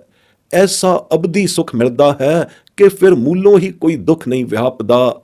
ਅਭਿਆਸੀ ਜਨ ਐਸੀ ਅਭਿਆਸ ਕਮਾਈ ਕਰੇ ਕਿ ਬਿੰਦ ਬਿੰਦ ਚੁੱਕ ਚੁੱਕ ਹੋ ਕੇ ਨਾਮ ਜਪੇ, ਟੁੱਟ ਕੇ ਹੋ ਕੇ ਟੁੱਟ ਟੁੱਟ ਕੇ ਨਾਮ ਜਪਣ ਨੂੰ ਪਵੇ। ਕਦੇ ਹੱਟੇ ਹੰਭੇ ਨਾ, ਚਾਹੇ ਤਨ ਛਿਨ ਛਿਨ ਹੋ ਜਾਵੇ। ਗੱਲ ਕੀ ਮਰ ਮਿਟੇ, ਇਉਂ ਨਦਰੀ ਮਰ ਕੇ ਜਿਉਂਦੇ ਹੋਈਦਾ ਹੈ। ਜੀਵਨ ਮੁਕਤ ਪਦਵੀ ਇਉਂ ਨਦਰੀ ਪ੍ਰਾਪਤ ਹੁੰਦੀ ਹੈ। ਇਉਂ ਨਦਰਾਂ ਦੁਆਰਾ ਨਾਮ ਅਤੇ ਜਪਣ ਵਾਲਾ ਅਭਿਆਸੀ ਜਨ ਅਤੇ ਨਾਮ ਵਾਲਾ ਨਾਮੀ ਪੁਰਖ ਅਕਾਲ ਵਾਹਿਗੁਰੂ ਤਿੰਨੇ ਇਕਮਿਕ ਹੋ ਜਾਂਦੇ ਹਨ। ਜਦੋਂ ਸ਼ਬਦ ਵਾਹਿਗੁਰੂ ਮਨ ਵਿੱਚ ਵਸ ਕੇ ਤਦ ਰੂਪ ਹੋ ਜਾਂਦਾ ਹੈ। ਨਦਰੀ ਹੀ ਹੁਕਮ ਬੁੱਝ ਕੇ ਹੁਕਮੀ ਵਿੱਚ ਸਮਾਈ ਹੁੰਦੀ ਹੈ, ਅਤੇ ਸਚੜੇ ਪਰਮਾਤਮ ਮਿਲਾਪ ਅਤੇ ਨਾਮ ਜਾਪ ਦੀ ਰਸ ਰਸਾਈ ਵਿੱਚ ਬਿਸਮ ਮਸਤਾਪ ਹੁੰਦਾ ਹੈ। ਇਹ ਰਸ ਬਿਸਮਤਾਈ ਉਸ ਦੀ ਨਦਰ ਦ੍ਰਿਸ਼ਟੀ ਕਰਕੇ ਹੀ ਨਸੀਬਤ ਹੁੰਦੀ ਹੈ। ਜਿਨ੍ਹਾਂ ਨੇ ਜਿਹਬਾ ਕਰਕੇ ਰਸਨਾ ਕਰਕੇ ਹਰ ਰਸ ਨਹੀਂ ਚਖਿਆ, ਉਹ ਇਸ ਜਗ ਵਿੱਚ ਆਏ ਨਾ ਆਏ ਇੱਕੋ ਜਿਹੇ ਹੀ ਹਨ। ਸੱਚਮੁੱਚ ਉਹ ਜਿਹਬਾ ਉਹ ਰਸਨਾ ਹੀ ਜਾਣਦੀ ਹੈ ਜਿਸ ਨੇ ਹਰ ਰਸ ਚਖਿਆ ਹੈ। ਨਾਮ ਰੂਪੀ ਪਾਰਸ ਨੂੰ ਜਾਪ ਦੁਆਰਾ ਜਿਹਬਾ ਤੇ ਘਸਾਉਂਦਿਆਂ ਘਸਾਉਂਦਿਆਂ ਇੱਕ ਅਕਹਿ ਜੋਤ ਰਸ ਜਿਹਬਾ ਤੇ ਹੀ ਆਏ ਉਦੀਪਤ ਹੁੰਦਾ ਹੈ, ਜਿਸ ਨੂੰ ਫੇਰ ਛੱਡ ਨਹੀਂ ਸਕੀਦਾ। ਇਹ ਰਸ ਇੱਕ ਬਚਿੱਤਰ ਅਤ ਅਦਭੁਤ ਰਸ ਹੁੰਦਾ ਹੈ, ਜੋ ਸੰਸਾਰਕ ਪਦਾਰਥ ਭੁੰਚਣੇ ਰਸਾਂ ਕਸਾਂ ਤੋਂ ਅਤ ਵਿਲੱਖਣ ਅਤੇ ਅਸਚਰਜ ਰੂਪਾ ਹੈ। ਪਦਾਰਥਕ ਰਸ ਸਭ ਨੀਵੇਂ ਅਤੇ ਹੋਛੇ ਰਸ ਹਨ। ਇਸ ਰਸ ਤਾਈਂ ਕਦ ਪੁੱਜ ਸਕਦੇ ਹਨ? ਜਿਹੜੀ ਜਿਹਬਾ ਨੂੰ, ਜਿਸ ਦੀ ਰਸਨਾ ਨੂੰ ਇਸ ਬਿਸਮ ਰਸ ਦਾ ਅੰਮ੍ਰਿਤ ਬਿਸਮਨਾ ਸਵਾਦ ਨਹੀਂ ਆਇਆ, ਉਹ ਜਿਹਬਾ ਗੁਰੂ ਸਾਹਿਬ ਫਰਮਾਉਂਦੇ ਹਨ ਜਲ ਜਾਏ, ਜਲ ਜਾਣ ਦੇ ਲਾਇਕ ਹੈ। ਕੈਸਾ ਸੁਤੇ ਭਾਖਿਆ ਗੁਰ ਸਰਾਪ ਹੈ ਨਾਮਹੀਣੀ ਜਿਹਬਾ ਨੂੰ। ਭੈੜੇ ਹੋਰ ਹੋਛੇ ਤੁਛ ਤੁਛੋਤੇ ਰਸਾਂ ਵਿੱਚ ਲੱਗ ਰਹੀ ਰਸਨਾ ਨੂੰ ਇਹ ਬਿਸਮ ਰਸੀ ਸਵਾਦ ਕਿੱਥੇ? ਦੂਜੇ ਭਾਏ ਦੇ ਰਸਾਂ ਕਸਾਂ ਵਿੱਚ ਖਚਤ ਹੋਇਆਂ ਦੁੱਖ ਹੀ ਦੁੱਖ, ਸਦਾ ਦੁੱਖ ਹੀ ਹੈ। ਇੱਥੇ ਉੱਥੇ ਲੋਕ ਪਰਲੋਕ ਵਿੱਚ ਦੁੱਖ ਹੀ ਦੁੱਖ ਹੈ। ਸਭਨਾਂ ਉੱਪਰ ਇੱਕ ਅਕਾਲ ਪੁਰਖ ਦੀ ਇੱਕੋ ਜਿਹੀ ਨਜ਼ਰ ਹੈ, ਪਰ ਫਰਕ ਉੱਥੇ ਪੈਂਦਾ ਹੈ ਜਿੱਥੇ ਸੰਸਾਰੀ ਜੀਵ ਉਸ ਦੇ ਹੁਕਮ ਰਜ਼ਾਈ ਕਰਮ ਗਤ ਤੋਂ ਖਿਸਕ ਜਾਂਦੇ ਹਨ। ਹੁਕਮੋਂ ਖਿਸਕਿਆਂ ਉੱਪਰ ਨਜ਼ਰ ਹੋਣੋਂ ਵੀ ਖੁੰਝ ਜਾਂਦੀ ਹੈ। ਹੁਕਮੀ ਬੰਦਿਆਂ ਨਾਮ ਰਸਕ ਬੇਧੰਦਿਆਂ ਗੁਰਮੁਖ ਜਨਾਂ ਉੱਤੇ ਨਦਰ ਪੂਰ ਕਰਮੀ ਨਦਰ ਆਪੇ ਹੋਏ ਆਉਂਦੀ ਹੈ। ਦੂਜਿਆਂ ਤੇ ਆਪੋਂ ਫਰਕ ਪੈ ਜਾਂਦਾ ਹੈ। ਸਤਿਗੁਰੂ ਮਿਲੇ ਦਾ ਇਹ ਫਲ ਹੈ ਕਿ ਨਾਮ ਦੀ ਵਡਾਈ ਉੱਚਤਾ ਮਿਲਣ ਕਰਕੇ ਨਾਮ ਨਿਸ਼ਾਨੀ ਗੁਰਮੁਖ ਜਨ ਉੱਤੇ ਨਦਰਾਲੂ ਵਾਹਿਗੁਰੂ ਦੀ ਨਦਰ ਦ੍ਰਿਸ਼ਟੀ ਸੁਵੱਲੀ ਅਤੇ ਸੁਫਲ ਫਲੱਲੀ ਰਹਿੰਦੀ ਹੈ। ਯਥਾ ਗੁਰਵਾਕ। ਵਡਹੰਸ ਮਹਲਾ ਤੀਜਾ। ਨਦਰੀ ਸਤਿਗੁਰੂ ਸੇਵੀਐ, ਨਦਰੀ ਸੇਵਾ ਹੋਏ, ਨਦਰੀ ਇਹੋ ਮਨ ਵਸ ਆਵੈ, ਨਦਰੀ ਮਨ ਨਿਰਮਲ ਹੋਏ। ਮੇਰੇ ਮਨ ਚੇਤ ਸੱਚਾ ਸੋਏ, ਏਕੋ ਚੇਤੈ ਤਾਂ ਸੁਖ ਪਾਵੈ, ਫਿਰ ਦੁਖ ਨਾ ਮੂਲੇ ਹੋਏ। ਰਹਾਓ। ਨਦਰੀ ਮਰ ਕੈ ਜੀਵੀਐ, ਨਦਰੀ ਸ਼ਬਦ ਵਸੈ ਮਨ ਆਏ, ਨਦਰੀ ਹੁਕਮ ਬੁਝੀਐ, ਹੁਕਮੇ ਰਹਿ ਸਮਾਏ। ਜਿਨ ਜਿਹਵਾ ਹਰ ਰਸ ਨਾ ਚਖਿਓ, ਸਾ ਜਿਹਵਾ ਜਲ ਜਾਓ, ਅਨ ਰਸ ਸਾਦੇ ਲਗ ਰਹੀ, ਦੁਖ ਪਾਇਆ ਦੂਜੈ ਪਾਏ। ਸਭਨਾ ਨਦਰ ਏਕ ਹੈ, ਆਪੇ ਫਰਕ ਕਰੇ, ਨਾਨਕ ਸਤਿਗੁਰ ਮਿਲਿਆ ਫਲ ਪਾਇਆ, ਨਾਮ ਵਡਾਈ ਦੇ। ਵਾਹਿਗੁਰੂ ਨਾਮ ਦੀ ਵਡਿਆਈ ਨਦਰਾਂ ਕਰਮਾਂ ਨਾਲ ਪ੍ਰਾਪਤ ਹੁੰਦੀ ਹੈ ਅਤੇ ਉਹਨਾਂ ਵਿਰਲੀਸ਼ਰਾਂ ਗੁਰਮੁਖ ਜਨੀਸ਼ਰਾਂ ਨੂੰ ਪ੍ਰਾਪਤ ਹੁੰਦੀ ਹੈ ਜਿਨ੍ਹਾਂ ਨੇ ਹੁਕਮ ਰਜ਼ਾਈ ਗੁਰੂ ਕਰਤਾਰ ਦਾ ਹੁਕਮ ਮੰਨ ਕੇ ਵਾਹਿਗੁਰੂ ਨੂੰ ਧਿਆਇਆ ਹੈ, ਸੱਚੀ ਧਿਆਉਣੀ ਕਰ ਧਿਆਇਆ ਹੈ। ਅਤੇ ਹੁਕਮ ਰਜ਼ਾਈ ਵਾਹਿਗੁਰੂ ਜਿਨ੍ਹਾਂ ਤੇ ਕਿਰਪਾ ਨਦਰ ਦ੍ਰਿਸ਼ਟੀ ਕਰਦਾ ਹੈ, ਤਿਨਾਂ ਨੂੰ ਹੀ ਪੂਰੇ ਨਦਰ ਕਰਮੇ ਭਾਗਾਂ ਕਰਕੇ ਗੁਰੂ ਨਾਨਕ ਸਰੂਪਾ ਸੱਚਾ ਸਤਿਗੁਰੂ ਪਾਤਸ਼ਾਹ ਮਿਲਦਾ ਹੈ। ਯਥਾ ਗੁਰਵਾਕ। ਨਾਨਕ ਪੂਰਾ ਕਰਮ ਸਤਿਗੁਰ ਮਿਲੈ, ਹਰ ਜਿਉ ਕਿਰਪਾ ਕਰੇ ਰਜ਼ਾਏ। ਵਡਹੰਸ ਕੀ ਵਾਰ ਮਹਲਾ ਤੀਜਾ। ਹਰ ਨਾਮੈ ਕੀ ਵਡਿਆਈ, ਕਰਮ ਪ੍ਰਾਪਤ ਹੋਵੈ, ਗੁਰਮੁਖ ਵਿਰਲੇ ਕਿਨਹਿ ਧਿਆਇਆ। ਵਡਹੰਸ ਕੀ ਵਾਰ ਮਹਲਾ ਚੌਥਾ। ਪਰਮੇਸ਼ਰ ਪਰਮਾਤਮਾ ਦਾ ਸੱਚਾ ਨਾਮ ਅੰਮ੍ਰਿਤ ਕਲਾ ਸੰਪੰਨ ਹੈ, ਅੰਮ੍ਰਿਤ ਪਾਰ ਸੰਨਾ ਹੈ, ਅੰਮ੍ਰਿਤ ਪਾਰਸ ਕਲਾ ਵੀ ਸੰਪੰਨਤਾ ਰੱਖਦਾ ਹੈ। ਇਸ ਦੇ ਸਿਮਰਨ ਹਾਰੇ ਤੇ ਵੀ ਪਾਰਸ ਕਲਾ ਵਰਤਦੀ ਹੈ। ਉਹ ਸਿਮਰ ਸਿਮਰ ਕੇ ਅਮਰ ਜੀਵਨੇ ਜੀਵਨ ਵਾਲਾ ਹੋ ਜਾਂਦਾ ਹੈ। ਉਹ ਸੱਚੀ ਜੀਵਨੀ ਅਮਰ ਜਿਉਣੀ ਜੀਵਨੀ ਜਿਉ ਉੱਠਦਾ ਹੈ। ਐਸਾ ਨਾਮ ਨਦਰ ਕਰਮ ਕਰਕੇ ਹੀ ਪ੍ਰਾਪਤ ਹੁੰਦਾ ਹੈ। ਜਿਸ ਨੂੰ ਪ੍ਰਾਪਤ ਹੁੰਦਾ ਹੈ ਸੋ ਜਨ ਨਿਰਾਲੇ ਜੀਵਨ ਵਾਲਾ ਨਿਰਮਲ ਖਾਲਸਾ ਹੀ ਥੀ ਰਹਿੰਦਾ ਹੈ। ਅੰਮ੍ਰਿਤ ਨਾਮ ਪਰਮੇਸ਼ਰ ਤੇਰਾ, ਜੋ ਸਿਮਰੈ ਸੋ ਜੀਵੈ, ਜਿਸਨੂੰ ਕਰਮ ਪ੍ਰਾਪਤ ਹੋਵੈ ਸੋ ਜਨ ਨਿਰਮਲ ਥੀਵੈ। ਸੋਰਠ ਮਹਲਾ ਪੰਜਵਾਂ। ਦਾਤਾਰ ਗੁਰੂ ਕਰਤਾਰ ਦੀ ਮਿਹਰ ਨਦਰ ਦਾ ਸਦਕਾ ਹੀ ਸਿਫਤ ਸਲਾਹਣੀ ਭਗਤੀ ਦੀ ਦਾਤ ਵਾਹਿਗੁਰੂ ਦੇ ਵਿਰਲੇ ਨਦਰ ਪਾਤਰੀਸ਼ਾਂ ਗੁਰਮੁਖ ਜਨਾਂ ਨੂੰ ਹੀ ਮਿਲਦੀ ਹੈ। ਭਗਤ ਵਛਲ ਵਾਹਿਗੁਰੂ ਦਾਤਾਰ ਨਦਰਾਰ ਨੇ ਜਿਸ ਗੁਰਮੁਖ ਵਿਰਲੀਸ਼ਰ ਜਨ ਨੂੰ ਅਨੰਨ ਭਗਤੀ ਦਾ ਇਹ ਭੰਡਾਰ ਸੌਂਪ ਦਿੱਤਾ ਹੈ, ਉਹਨਾਂ ਤੋਂ ਫੇਰ ਲੇਖੇ ਦੀ ਪੁੱਛ ਨਹੀਂ ਲਿੱਤੀ ਗਈ, ਕਰਮਾਂ ਦੇ ਲੇਖੇ ਦੀ ਪੁੱਛ ਨਹੀਂ ਹੋਈ। ਜਿਸ ਨੂੰ ਨਦਰਾਲੂ ਵਾਹਿਗੁਰੂ ਦੀ ਪਰਮ ਕਿਰਪਾਲਤਾ ਉਦਾਰਤਾ ਨਦਰਾਰਤਾ ਦੁਆਰਾ ਸੱਚੇ ਨਾਮ ਦਾ ਰੰਗ ਚਲੂਲਾ ਚੜ ਗਿਆ, ਉਹ ਫਿਰ ਰੰਗ ਰਤੜਾ ਹੀ ਰਿਹਾ, ਕਿਉਂਕਿ ਹਰ ਰੰਗ ਨਾ ਕਦੇ ਉਤਰਦਾ ਹੈ ਨਾ ਜਾਂਦਾ ਹੈ। ਰਾਮ ਰੰਗ ਕਦੇ ਉਤਰ ਨਾ ਜਾਏ। ਐਸੇ ਰੰਗ ਰਤੜੇ ਜਨਾਂ ਨਦਰ ਰਤਿਆਂ ਦਾ ਇੱਕੋ ਨਾਮ ਹੀ ਆਧਾਰ ਹੈ, ਇੱਕੋ ਨਾਮ ਹੀ ਭੋਜਨ ਆਹਾਰ ਪੱਤਾ ਹੋ ਜਾਂਦਾ ਹੈ। ਤਿੰਨਾਂ ਨਾਮ ਆਹਾਰੀਆਂ ਨਾਮ ਆਧਾਰੀਆਂ ਨਾਮ ਭੋਜਨ ਕਰਮਚਾਰੀਆਂ ਪਿੱਛੇ ਸਾਰਾ ਜਗ ਹੀ ਪੁੰਚਦਾ ਭੋਗਦਾ ਹੈ। ਉਹਨਾਂ ਦੀ ਭਜਨ ਕਮਾਈ ਅਭਿਆਸ ਕਰਮਾਈ ਦੇ ਤੁਫੈਲ ਸਾਰੇ ਜਗਤ ਨੂੰ ਸਾਰੇ ਸੰਸਾਰੀਆਂ ਨੂੰ ਪੁੰਚਣਯੋਗ ਭੋਜਨ ਆਹਾਰ ਪਹੁੰਚਦਾ ਹੈ। ਉਹਨਾਂ ਨੂੰ ਰੱਬ ਪਿਆਰਾ ਹੁੰਦਾ ਹੈ ਅਤੇ ਉਹ ਰੱਬ ਪਿਆਰਾ ਪ੍ਰੀਤਮ ਉਹਨਾਂ ਤੇ ਐਸਾ ਨਦਰਾਰ ਪਿਆਰ ਦ੍ਰਿਸ਼ਟਾ ਹੋ ਕੇ ਪੁਕਰਦਾ ਹੈ ਕਿ ਉਹਨਾਂ ਹੀ ਜੋਗਾ ਹੋ ਰਹਿੰਦਾ ਹੈ। ਮੁਕਤ ਭੁਗਤ ਦਾ ਦਾਤਾ ਭਗਤ ਵਛਲ ਵਾਹਿਗੁਰੂ ਆਪਣੇ ਭਗਤਾਂ ਦੀ ਅਨੰਨ ਭਗਤੀ ਤੇ ਤੁਸ ਕੇ ਟੁੱਟ ਕੇ ਰੀਝ ਕੇ ਪਸੀਜ ਕੇ ਤੁਫਲੀਜਿਆ ਹੋਇਆ ਉਹਨਾਂ ਦੀ ਤੁਫੈਲਤਾ ਬਰਕਤ ਨਾਲ ਸਾਰਿਆਂ ਨੂੰ ਭੁਗਤ ਭੋਜਨੀ ਛਾਂਦਾ ਭੁਗਤਾਉਂਦਾ ਵਰਤਾਉਂਦਾ ਹੈ। ਜੋ ਮਨ ਚਿਤ ਇੱਕ ਅਰਾਧ ਦੇ ਤਿਨ ਕੀ ਬਰਕਤ ਖਾਹੇ ਅਸੰਖ ਕਰੋੜੇ। ਜਿਸ ਕਿਸੇ ਗੁਰਮੁਖ ਜਨ ਨੂੰ ਨਦਰ ਕਰਮਾਂ ਨਾਲ ਜੋਗ ਸੰਜੋਗੀ ਪੰਜਾਂ ਪਿਆਰਿਆਂ ਦੇ ਪ੍ਰਤਾਪ ਮਿਲਾਪ ਬਸੀਠੀ ਪ੍ਰਤਾਪ ਨਾਲ ਸੱਚੇ ਸਤਿਗੁਰੂ ਦੀ ਪ੍ਰਾਪਤੀ ਹੋ ਗਈ ਹੈ, ਉਹ ਨਿਗੁਰਿਓਂ ਸਗੁਰਾ ਹੋਇਆ ਹੈ। ਜਿਸ ਵਡਭਾਗੇ ਨਦਰਾਗੇ ਜਨ ਨੂੰ ਇਸ ਬਿਧ ਗੁਰੂ ਦੀ ਪ੍ਰਾਪਤੀ ਹੋ ਗਈ ਹੈ, ਐਸੇ ਜਨ ਨੇ ਹੀ ਸਤਿਗੁਰੂ ਦੀ ਸੱਚੀ ਬਸੀਠੀ ਦੁਆਰਾ ਵਾਹਿਗੁਰੂ ਅਗਮ ਅਗੋਚਰ ਸਾਹਿਬ ਨਾਲ ਜਾਣੀ ਜਾਣ ਤੇ ਤਤ ਪਿਉਂਦ ਗੰਢ ਪਾਈ ਹੈ। ਸਹੀ ਵਡਭਾਗੀ ਨਦਰਾਗੀ ਜਨ ਵਾਹਿਗੁਰੂ ਦੇ ਪ੍ਰਤੱਖ ਦਰਸ਼ਨਾਂ ਦੇ ਦਰਸੇਤੇ ਤਤ ਵੇਤੇ ਹੋਏ ਹਨ। ਤਿਨਾਂ ਨੇ ਹੀ ਸਤਿਪੁਰਖ ਨੂੰ ਅਸਲ ਅਰਥਾਂ ਵਿੱਚ ਜਾਣਿਆ ਹੈ, ਜਾਣਨ ਜਾਣਨੀ ਦੇ ਅਸਲ ਅਰਥਾਂ ਵਿੱਚ ਜਾਣਿਆ ਪਹਿਚਾਣਿਆ ਹੈ। ਐਸੇ ਖਸਮ ਭਾਣਿਆਂ ਖਸਮ ਨੂੰ ਭਾ ਗਿਆ ਨਦਰਾ ਗਿਆ ਜਨਾਂ ਤੇ ਗੁਰੂ ਸਾਹਿਬ ਵਾਰਨੇ ਬਲਿਹਾਰਨੇ ਜਾਂਦੇ ਹਨ। ਯਥਾ ਗੁਰਵਾਕ। ਪੌੜੀ ਸਿਫਤ ਸਲਾਹਣ ਭਗਤ ਵਿਰਲੇ ਦਿੱਤੀਆਂ ਸੌਂਪੇ ਜਿਸ ਭੰਡਾਰ ਫਿਰ ਪੁੱਛ ਨਾ ਲੀਤੀਆਂ ਜਿਸ ਨੂੰ ਲੱਗਾ ਰੰਗ ਸੇ ਰੰਗ ਰਤਿਆ ਉਹਨਾਂ ਇੱਕੋ ਨਾਮ ਆਧਾਰ ਇੱਕਾ ਉਨ ਪਤਿਆ ਉਹਨਾਂ ਪਿੱਛੇ ਜਗ ਪੁੰਚੈ ਭੂ ਗਈ ਉਹਨਾਂ ਪਿਆਰਾ ਰੱਬ ਉਹਨਾਂ ਹਾਂ ਜੋ ਗਈ ਜਿਸ ਮਿਲਿਆ ਗੁਰ ਆਏ ਤਿਨ ਪ੍ਰਭ ਜਾਣਿਆ ਹਉ ਬਲਿਹਾਰੀ ਤਿਨ ਜੇ ਖਸਮੈ ਭਾਣਿਆ। ਰਾਮ ਕਲੀ ਕੀ ਵਾਰ ਮਹਲਾ ਪੰਜਵਾਂ। ਖਸਮ ਨੂੰ ਉਹੀ ਜਨ ਪਾਉਂਦੇ ਹਨ ਜਿਨ੍ਹਾਂ ਉੱਤੇ ਉਸ ਦੀ ਨਦਰ ਹੁੰਦੀ ਹੈ। ਨਦਰ ਉਸ ਦੀ ਉਹਨਾਂ ਤੇ ਹੁੰਦੀ ਹੈ ਜੋ ਉਸ ਦੇ ਹੁਕਮ ਅਨੁਸਾਰੀ ਆਗਿਆਕਾਰੀ ਹੋ ਕੇ ਸ੍ਰੇਸ਼ਟ ਗੁਰਮਤ ਕਰਮ ਕਮਾਉਂਦੇ ਹਨ। ਐਸੇ ਕਰਮਵੰਤਿਆਂ ਤੇ ਹੀ ਕਰਮ ਭਰੀ ਨਦਰ ਮੇਰ ਦਇਆ ਦ੍ਰਿਸ਼ਟੇਹਰ ਹੁੰਦੀ ਹੈ। ਯਥਾ ਗੁਰਵਾਕ। ਕਿਰਪਾ ਕਰੇ ਜਿਸ ਆਪਣੀ ਧੁਰ ਪੂਰਾ ਕਰਮ ਕਰੇ ਜਨ ਨਾਨਕ ਸੇ ਜਨ ਉਬਰੇ ਜੋ ਸਤਿਗੁਰ ਸ਼ਰਨ ਪਰੇ। ਰਾਮ ਕਲੀ ਕੀ ਵਾਰ ਮਹਲਾ ਪੰਜਵਾਂ। ਧੁਰੋਂ ਹੀ ਪੂਰਾ ਕਰਮ ਗੁਰਮਤ ਸਰਬੋਤਮ ਕਰਮ ਕਰਨਹਾਰਿਆਂ ਤੇ ਹੀ ਨਦਰ ਮੇਰ ਕਿਰਪਾ ਹੁੰਦੀ ਹੈ। ਜਿਸ ਗੁਰਮੁਖ ਜਨ ਉੱਤੇ ਨਦਰਾਲੂ ਦੀ ਨਦਰ ਮੇਰ ਕਿਰਪਾਲੂ ਦੀ ਕਿਰਪਾ ਹੁੰਦੀ ਹੈ ਸੋ ਧੁਰੋਂ ਪ੍ਰਾਲ ਬਦੋਂ ਹੀ ਪੂਰਾ ਕਰਮ ਕਰਦਾ ਹੈ। ਜੋ ਧੁਰੋਂ ਹੀ ਨਦਰ ਪਾਤਰੀ ਕਰਮ ਹੁੰਦਾ ਹੈ ਤਿਸ ਦੇ ਪੂਰੇ ਕਰਮ ਕਮਾਈ ਦੀ ਮੋਹਰ ਧੁਰੋਂ ਲੱਗ ਜਾਂਦੀ ਹੈ। ਉਸ ਦੇ ਮਸਤਕ ਤੇ ਕਰਮ ਨਦਰਨੀ ਨਿਸ਼ਾਨ ਲਿਖਿਆ ਜਾਂਦਾ ਹੈ। ਤਿੰਨਾਂ ਨਦਰ ਨਿਸ਼ਾਨਿਆਂ ਦਾ ਨਦਰ ਉਬਰਾਓ ਸਤਿਗੁਰ ਸ਼ਰਨਾਗਤੀ ਨਿਸ਼ਾਨਿਆ ਜਾਂਦਾ ਹੈ। ਸਹੀ ਨਦਰ ਨਿਸ਼ਾਨੇ ਗੁਰਮੁਖ ਜਨ ਸੱਚੇ ਦੀ ਸੱਚੀ ਦਰਗਾਹ ਵਿੱਚ ਅਪਣਾਏ ਪਹਿਨਾਏ ਜਾਂਦੇ ਹਨ। ਨਦਰ ਮਹਿਮਾਏ ਜਨਾਂ ਦਾ ਹੀ ਨਿਸਤਾਰਾ ਹੈ। ਨਦਰ ਹੀਣਿਆਂ ਨੂੰ ਆਪਣੇ ਕਰਮਾਂ ਦਾ ਕਫਾਰਾ ਕਰਨਾ ਪੈਂਦਾ ਹੈ। ਹੱਕ ਹਕੀਕਤ ਦੇ ਸਚੜੇ ਰੰਗ ਦੀਦਾਰੀਆਂ ਨਦਰ ਦਰਾਰੀਆਂ ਉੱਪਰ ਹੀ ਅਗਲਾ ਗੁਰਵਾਹ ਘਟਦਾ ਹੈ।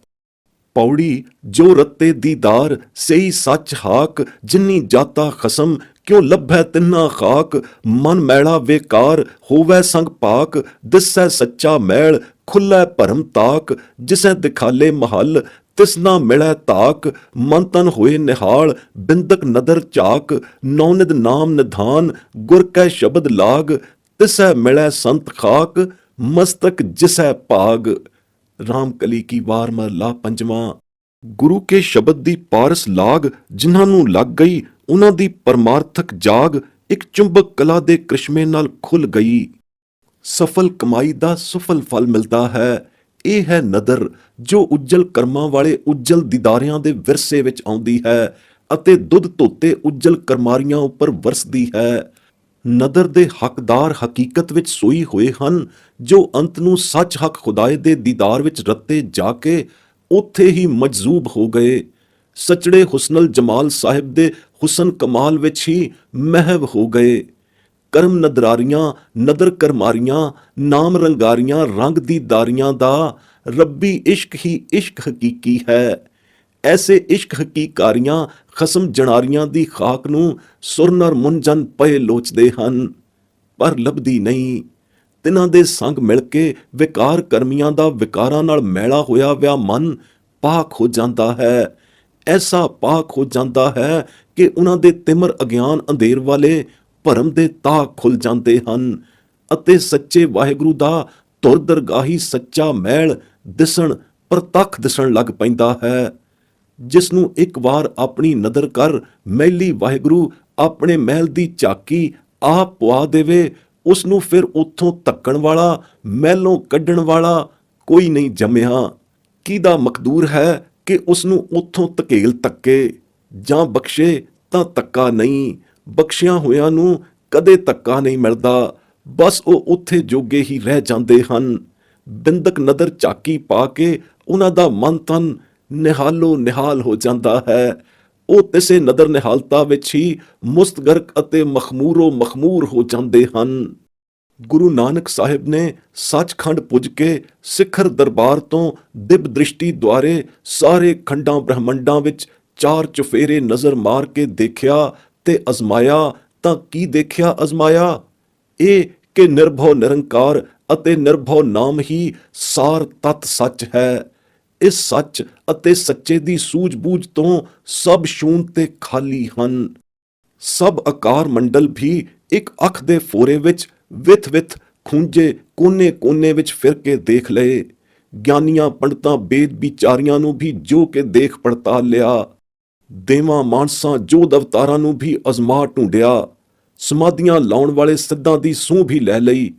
ਇਹਨਾਂ ਸਾਰਿਆਂ ਅੰਦਰ ਕੱਚੀਆਂ ਮਤਾਂ ਵਾਲਾ ਕੱਚ ਵਿੱਚ ਅਕਲੀ ਅੰਧਿਆਂ ਵਾਲਾ ਅੰਧ ਵਰਤਾਰਾ ਹੀ ਵਰਤ ਰਿਹਾ ਹੈ। ਸੱਚ ਰੂਪੀ ਸੱਚਾ ਨਾਮ ਕਿਤੇ ਵੀ ਨਹੀਂ, ਨਾ ਹੀ ਸੱਚ ਕਰਤਾਰ ਦੀ ਸੱਚੀ ਸ਼ਰਧਾ ਭਾਵਨਾ ਵਾਲੇ ਤਤ ਗਿਆਨ ਦਾ ਹੀ ਕਿਤੇ ਨਮੂਦ ਹੈ। ਅੱਗੇ ਜਾ ਕੇ ਕੰਮ ਆਉਣ ਵਾਲੇ ਨਿਰਭਉ ਨਿਰੰਕਾਰ ਦੇ ਨਿਰੰਕਾਰੀ ਨਾਮ ਤੋਂ ਸ਼ੂਨ ਹੋਰ ਨਿਕੰਮੇ ਕਰਮਾਂ ਵਿੱਚ ਹੀ ਸਾਰੀ ਸ੍ਰਿਸ਼ਟੀ ਉਲਝੀ ਹੋਈ ਹੈ। ਸਿਫਤ ਸਲਾਹ ਰੂਪੀ ਸੱਚਾ ਸਾਰ ਕਰਮ ਕੋਈ ਵੀ ਨਹੀਂ ਕਰਦਾ। ਕਰਨ ਯੋਗ ਸਾਰ ਕਰਮ ਇੱਕ ਗੁਰਮਤਿ ਨਾਮ ਅਭਿਆਸ ਕਮਾਈ ਹੀ ਹੈ। ਇਹੋ ਸੱਚੀ ਬੰਦਗੀ ਹੈ ਜੋ ਕਰਮੀ ਅਰਥਾਤ ਉਸ ਦੀਆਂ ਨਦਰ ਕਰਮੀ ਮਿਹਰਾਂ ਨਾਲ ਹੀ ਪ੍ਰਾਪਤ ਹੁੰਦੀ ਹੈ। ਬੰਦਗੀ ਕਰਦਿਆਂ ਵੀ ਬੰਦਗੀ ਕਰਨਹਾਰੇ ਉਸ ਦੀਆਂ ਨਦਰਾਂ ਦੇ ਪਾਤਰ ਹੀ ਬਣੇ ਰਹਿੰਦੇ ਹਨ। ਵਾਸਤਵ ਵਿੱਚ ਉਸ ਦੀ ਨਦਰ ਹੀ ਪਾਰ ਲੰਘਾਉਣ ਹਾਰੀ ਹੈ। ਯਥਾ ਗੁਰਵਾਕ ਅੱਖੀਂ ਪਰਣੈ ਜੇਫਿਰਾਂ ਦੇਖਾਂ ਸਭ ਆਕਾਰ, ਪੁੱਛਾਂ ਗਿਆਨੀ ਪੰਡਤਾਂ ਪੁੱਛਾਂ ਬੇਦ ਵਿਚਾਰ, ਪੁੱਛਾਂ ਦੇਵਾਂ ਮਾਨਸਾਂ ਜੋਧ ਕਰੈ ਅਵਤਾਰ, ਸਿੱਧ ਸਮਾਧੀ ਸਭ ਸੁਣੀ ਜੈ ਦੇਖਾਂ ਦਰਬਾਰ। ਅੱਗੇ ਸੱਚਾ ਸੱਚ ਨਾਏ ਨਿਰਭਉ ਭੈਵਨ ਸਾਰ, ਹੋਰ ਕੱਚੀ ਮੱਤੀ ਕੱਚ ਪਿੱਚ ਅੰਧਿਆਂ ਅੰਧ ਵਿਚਾਰ, ਨਾਨਕ ਕਰਮੀ ਬੰਦਗੀ ਨਦਰ ਲੰਘਾਏ ਪਾਰ। ਸਾਰੰਗੀ ਵਾਰ ਮਹਲਾ ਪਹਿਲਾ। ਐਸੇ ਗੁਰੂ ਨਾਨਕ ਸਾਰਖੇ ਸਤਿਗੁਰੂ ਗੁਰੂ ਨਾਨਕ ਸਰੂਪ ਦਾ ਦਰਸ਼ਨ ਭੇਟ ਮੇਲਾ ਤਾਂ ਹੀ ਹੁੰਦਾ ਹੈ ਜੇ ਨਦਰੀ ਵਾਹਿਗੁਰੂ ਦਾ ਨਦਰ ਕਰਮ ਹੋਵੇ। ਨਾਨਕ ਨਦਰੀ ਕਰਮ ਹੋਏ ਗੁਰ ਮਿਲਿਐ ਭਾਈ। ਸਾਰੰਗੀ ਵਾਰ ਮਹਲਾ ਚੌਥਾ। ਸੱਚੇ ਸਤਿਗੁਰੂ ਦਾ ਸੱਚ ਮਿਲਾਵਾ ਦਰਸ ਭੇਟਣਾ ਹੋਣ ਕਰ ਗੁਰ ਮੰਤਰ ਗੁਰ ਦੀਖਿਆ ਮਈ ਸ਼ਬਦ ਪ੍ਰਾਪਤ ਹੁੰਦਾ ਹੈ ਗੁਰੂ ਦੁਆਰਿਓਂ। ਇਸ ਸ਼ਬਦ ਗੁਰ ਮੰਤਰ ਦੀ ਕਰਮ ਕਮਾਈ ਕੀਤੇ ਬਿਨਾਂ ਕਿਸੇ ਨੂੰ ਪਰਮ ਪਦ ਵਾਹਿਗੁਰੂ ਦੀ ਪ੍ਰਾਪਤੀ ਨਹੀਂ ਹੁੰਦੀ। ਸਭ ਦੁਖੀਏ ਹੋ ਚਲੇ ਜਾਂਦੇ ਹਨ ਜਗ ਤੋਂ। ਗੁਰੂ ਸਾਹਿਬ ਫਰਮਾਉਂਦੇ ਹਨ ਕਿ ਵਾਹਿਗੁਰੂ ਦੀ ਨਦਰ ਦੁਆਰਾ ਹੀ ਵਾਹਿਗੁਰੂ ਸ਼ਬਦ ਨੂੰ ਪਾਈਦਾ ਹੈ ਅਤੇ ਨਦਰ ਕਰਮੀ ਕਮਾਈ ਦੁਆਰਾ ਵਾਹਿਗੁਰੂ ਦੀ ਪ੍ਰਾਪਤੀ ਹੁੰਦੀ ਹੈ। ਯਥਾ ਗੁਰਵਾਕ ਬਿਨ ਸ਼ਬਦੈ ਕਿਨਹਿ ਨਾ ਪਾਇਓ, ਦੁਖੀਏ ਚੱਲੇ ਰੋਏ, ਨਾਨਕ ਨਦਰੀ ਪਾਈਐ ਕਰਮ ਪ੍ਰਾਪਤ ਹੋਏ। ਸਾਰੰਗੀ ਵਾਰ ਮਹਲਾ ਤੀਜਾ। ਧੁਰ ਦੇ ਸ਼ੁਭ ਕਰਮ ਦੇ ਅੰਕੁਰ ਉਗਵੇ ਅਨੁਸਾਰ ਨਦਰ ਕਰਮ ਹੋਵੇ ਤਾਂ ਗੁਰੂ ਸਾਹਿਬ ਸੱਚੇ ਸਤਿਗੁਰੂ ਪਾਤਸ਼ਾਹ ਗੁਰੂ ਨਾਨਕ ਦੇ ਦਰ ਘਰ ਤਾਈਂ ਰਸਾਈ ਹੋਵੇ। ਬਿਨਾਂ ਨਦਰ ਕਰਮ ਤੋਂ ਸਤਿਗੁਰੂ ਦਾ ਦਰ ਘਰ ਨਹੀਂ ਪਾਇਆ ਜਾਂਦਾ। ਪਾਰਸ ਰੂਪ ਸਤਿਗੁਰੂ ਨੂੰ ਮਿਲ ਕੇ ਕੰਚਨ ਹੋ ਜਾਈਦਾ ਹੈ ਜੇ ਵਾਹਿਗੁਰੂ ਦੀ ਨਦਰ ਰਜ਼ਾਏ ਹੋਵੇ। ਸਤਿਗੁਰੂ ਦੀ ਸੰਗਤ ਗੁਰੂ ਘਰ ਦੀ ਸਤ ਸੰਗਤ ਦਾ ਲਾਹਾ ਲੈਣਾ ਨਦਰੀ ਕਰਮੀ ਹੀ ਪੱਲੇ ਪੈਂਦਾ ਹੈ। ਨਦਰਾਂ ਕਰਮਾਂ ਬਿਨਾਂ ਨਹੀਂ ਪੈਂਦਾ। ਯਥਾ ਗੁਰਵਾਕ ਕਰਮ ਹੋਵੇ ਤਾਂ ਸਤਿਗੁਰ ਪਾਈਐ, ਵਿਣ ਕਰਮੈ ਪਾਇਆ ਨਾ ਜਾਏ। ਸਤਿਗੁਰ ਮਿਲਿਆ ਕੰਚਨ ਹੋਈਐ, ਜਾਂ ਹਰ ਕੀ ਹੋਏ ਰਜ਼ਾਏ। ਲਾਹਾ ਹਰ ਸਤ ਸੰਗਤ ਪਾਈਐ, ਕਰਮੀ ਪੱਲੇ ਪਾਏ। ਮਲਾਰ ਮਹਲਾ ਤੀਜਾ। ਨਾਮ ਦੀਆਂ ਕਮਾਈਆਂ ਕਰ ਕਰ ਮਿਹਰਬਾਨ ਵਾਹਿਗੁਰੂ ਦੇ ਦਰ ਦੀ ਬਾਣੀ ਮਾਣ ਮਹੱਤਾ ਮਰਤਬਾ ਨਦਰ ਕਰਮੀ ਨਿਸ਼ਾਨਤਾ ਅਨੁਸਾਰ ਪ੍ਰਵਾਨ ਪੈ ਕੇ ਪ੍ਰਾਪਤ ਹੁੰਦਾ ਹੈ। ਨਾਏ ਤੇਰਾ ਮਾਣ ਮਹੱਤ ਪ੍ਰਵਾਨ, ਤੇਰੀ ਨਦਰੀ ਕਰਮ ਪਵੈ ਨਿਸ਼ਾਨ। ਰਾਗ ਪ੍ਰਭਾਤੀ ਵਿਭਾਸ ਮਹਲਾ ਪਹਿਲਾ ਚੌਪ ਦੇ ਘਰ ਪਹਿਲਾ। ਜਿਸ ਨੂੰ ਕਿਰਪਾ ਧਾਰ ਕੇ ਆਪਣੀ ਨਦਰ ਦੁਆਰਾ ਆਪ ਨਿਵਾਜਦਾ ਹੈ, ਤਿਸੇ ਦੀਆਂ ਕੀਤੀਆਂ ਪੂਰਨ ਕਰਮ ਕਮਾਈਆਂ ਪ੍ਰਵਾਨ ਪੈਂਦੀਆਂ ਹਨ। ਜਿਸੈ ਨਿਵਾਜੇ ਕਿਰਪਾ ਧਾਰ, ਪੂਰਨ ਕਰਮ ਤਾਕੋ ਆਚਾਰ। ਪ੍ਰਭਾਤੀ ਮਹਲਾ ਪੰਜਵਾਂ। ਮਨ ਦੇ ਸਭ ਭਰਮ ਭੇਦ ਅਸ਼ਰਦਕਤਾ ਭਰੇ ਦੁਬਿਧਾ ਭਰੇ ਭਰਮ ਭੇਦ ਮਿਟਾਏ ਕੇ ਸ਼ਰਧਾ ਸੇਤੀ ਦਿਨ ਰਹਿਣ ਨਾਮ ਅਭਿਆਸ ਕਮਾਈਆਂ ਕਰੀ ਜਾਵੇ ਅਤੇ ਸਤ ਸੰਗਤ ਦਾ ਆਸਰਾ ਹਰ ਦਮ ਰੱਖੇ ਤਾਂ ਸਮਝੇ ਕਿ ਪੂਰਨ ਕਰਮ ਜਾਗ ਪਏ ਹਨ, ਜਿਸ ਤੋਂ ਵਾਹਿਗੁਰੂ ਮਿਲਾਪ ਦਾ ਨਦਰ ਪਾਤਰ ਹੋ ਜਾਂਦਾ ਹੈ। ਨਦਰ ਹੋ ਹੀ ਜਾਂਦੀ ਹੈ, ਬਸ ਨਦਰੀ ਮੇਲਾ ਉਹ ਪਿਆ ਹੈ। ਰਹਿਣ ਦਿਨਸ ਧਿਆਏ ਹਰ ਹਰ ਤਜੋ ਮਨ ਕੇ ਭਰਮ ਸਾਧ ਸੰਗਤ ਹਰ ਮਿਲੈ ਜਿਸੈ ਪੂਰਨ ਕਰਮ। ਪ੍ਰਭਾਤੀ ਮਹਲਾ ਪੰਜਵਾਂ ਘਰ ਦੂਜਾ ਬਿਭਾਸ। ਗੁਰਬਾਣੀ ਅੰਦਰ ਦਰਸਾਏ ਹੁਕਮਾਂ ਉੱਤੇ ਪੂਰਨ ਭਰੋਸਾ ਰੱਖ ਕੇ ਅਤੇ ਸਗਲ ਭਰਮ ਮਿਟਾਏ ਕੇ ਨਾਮ ਕਮਾਈਆਂ ਦੀ ਕਮਰ ਕਸੇ ਕਰਕੇ ਜੁਟ ਪਵੇ, ਹਰਦਮ ਉਸ ਦੀਆਂ ਨਦਰਾਂ ਮਿਹਰਾਂ ਉੱਤੇ ਟੇਕ ਰੱਖੇ, ਆਪਣੀਆਂ ਕਮਾਈਆਂ ਦਾ ਮਾਣ ਨਾ ਕਰੇ, ਹੁਕਮ ਮੰਨ ਕੇ ਕਮਾਈਆਂ ਕਰੇ। ਐਸੇ ਹੁਕਮ ਰਜ਼ਾਈ ਚੱਲਣ ਹਾਰੇ ਉੱਪਰ ਨਦਰ ਮਿਹਰ ਬਹੁਤ ਛੇਤੀ ਹੁੰਦੀ ਹੈ। ਪ੍ਰੀਤਮ ਪਰਮਾਤਮਾ ਘਟ ਵਿੱਚ ਵੁੱਠ ਕੇ ਆਪਣਾ ਜੋਤ ਜਲਵੰਨਾ ਚਮਕਾਰਾ ਵਿਗਸਾਰਾ ਦਿਖਾ ਕੇ ਆ ਮਿਲਦਾ ਹੈ।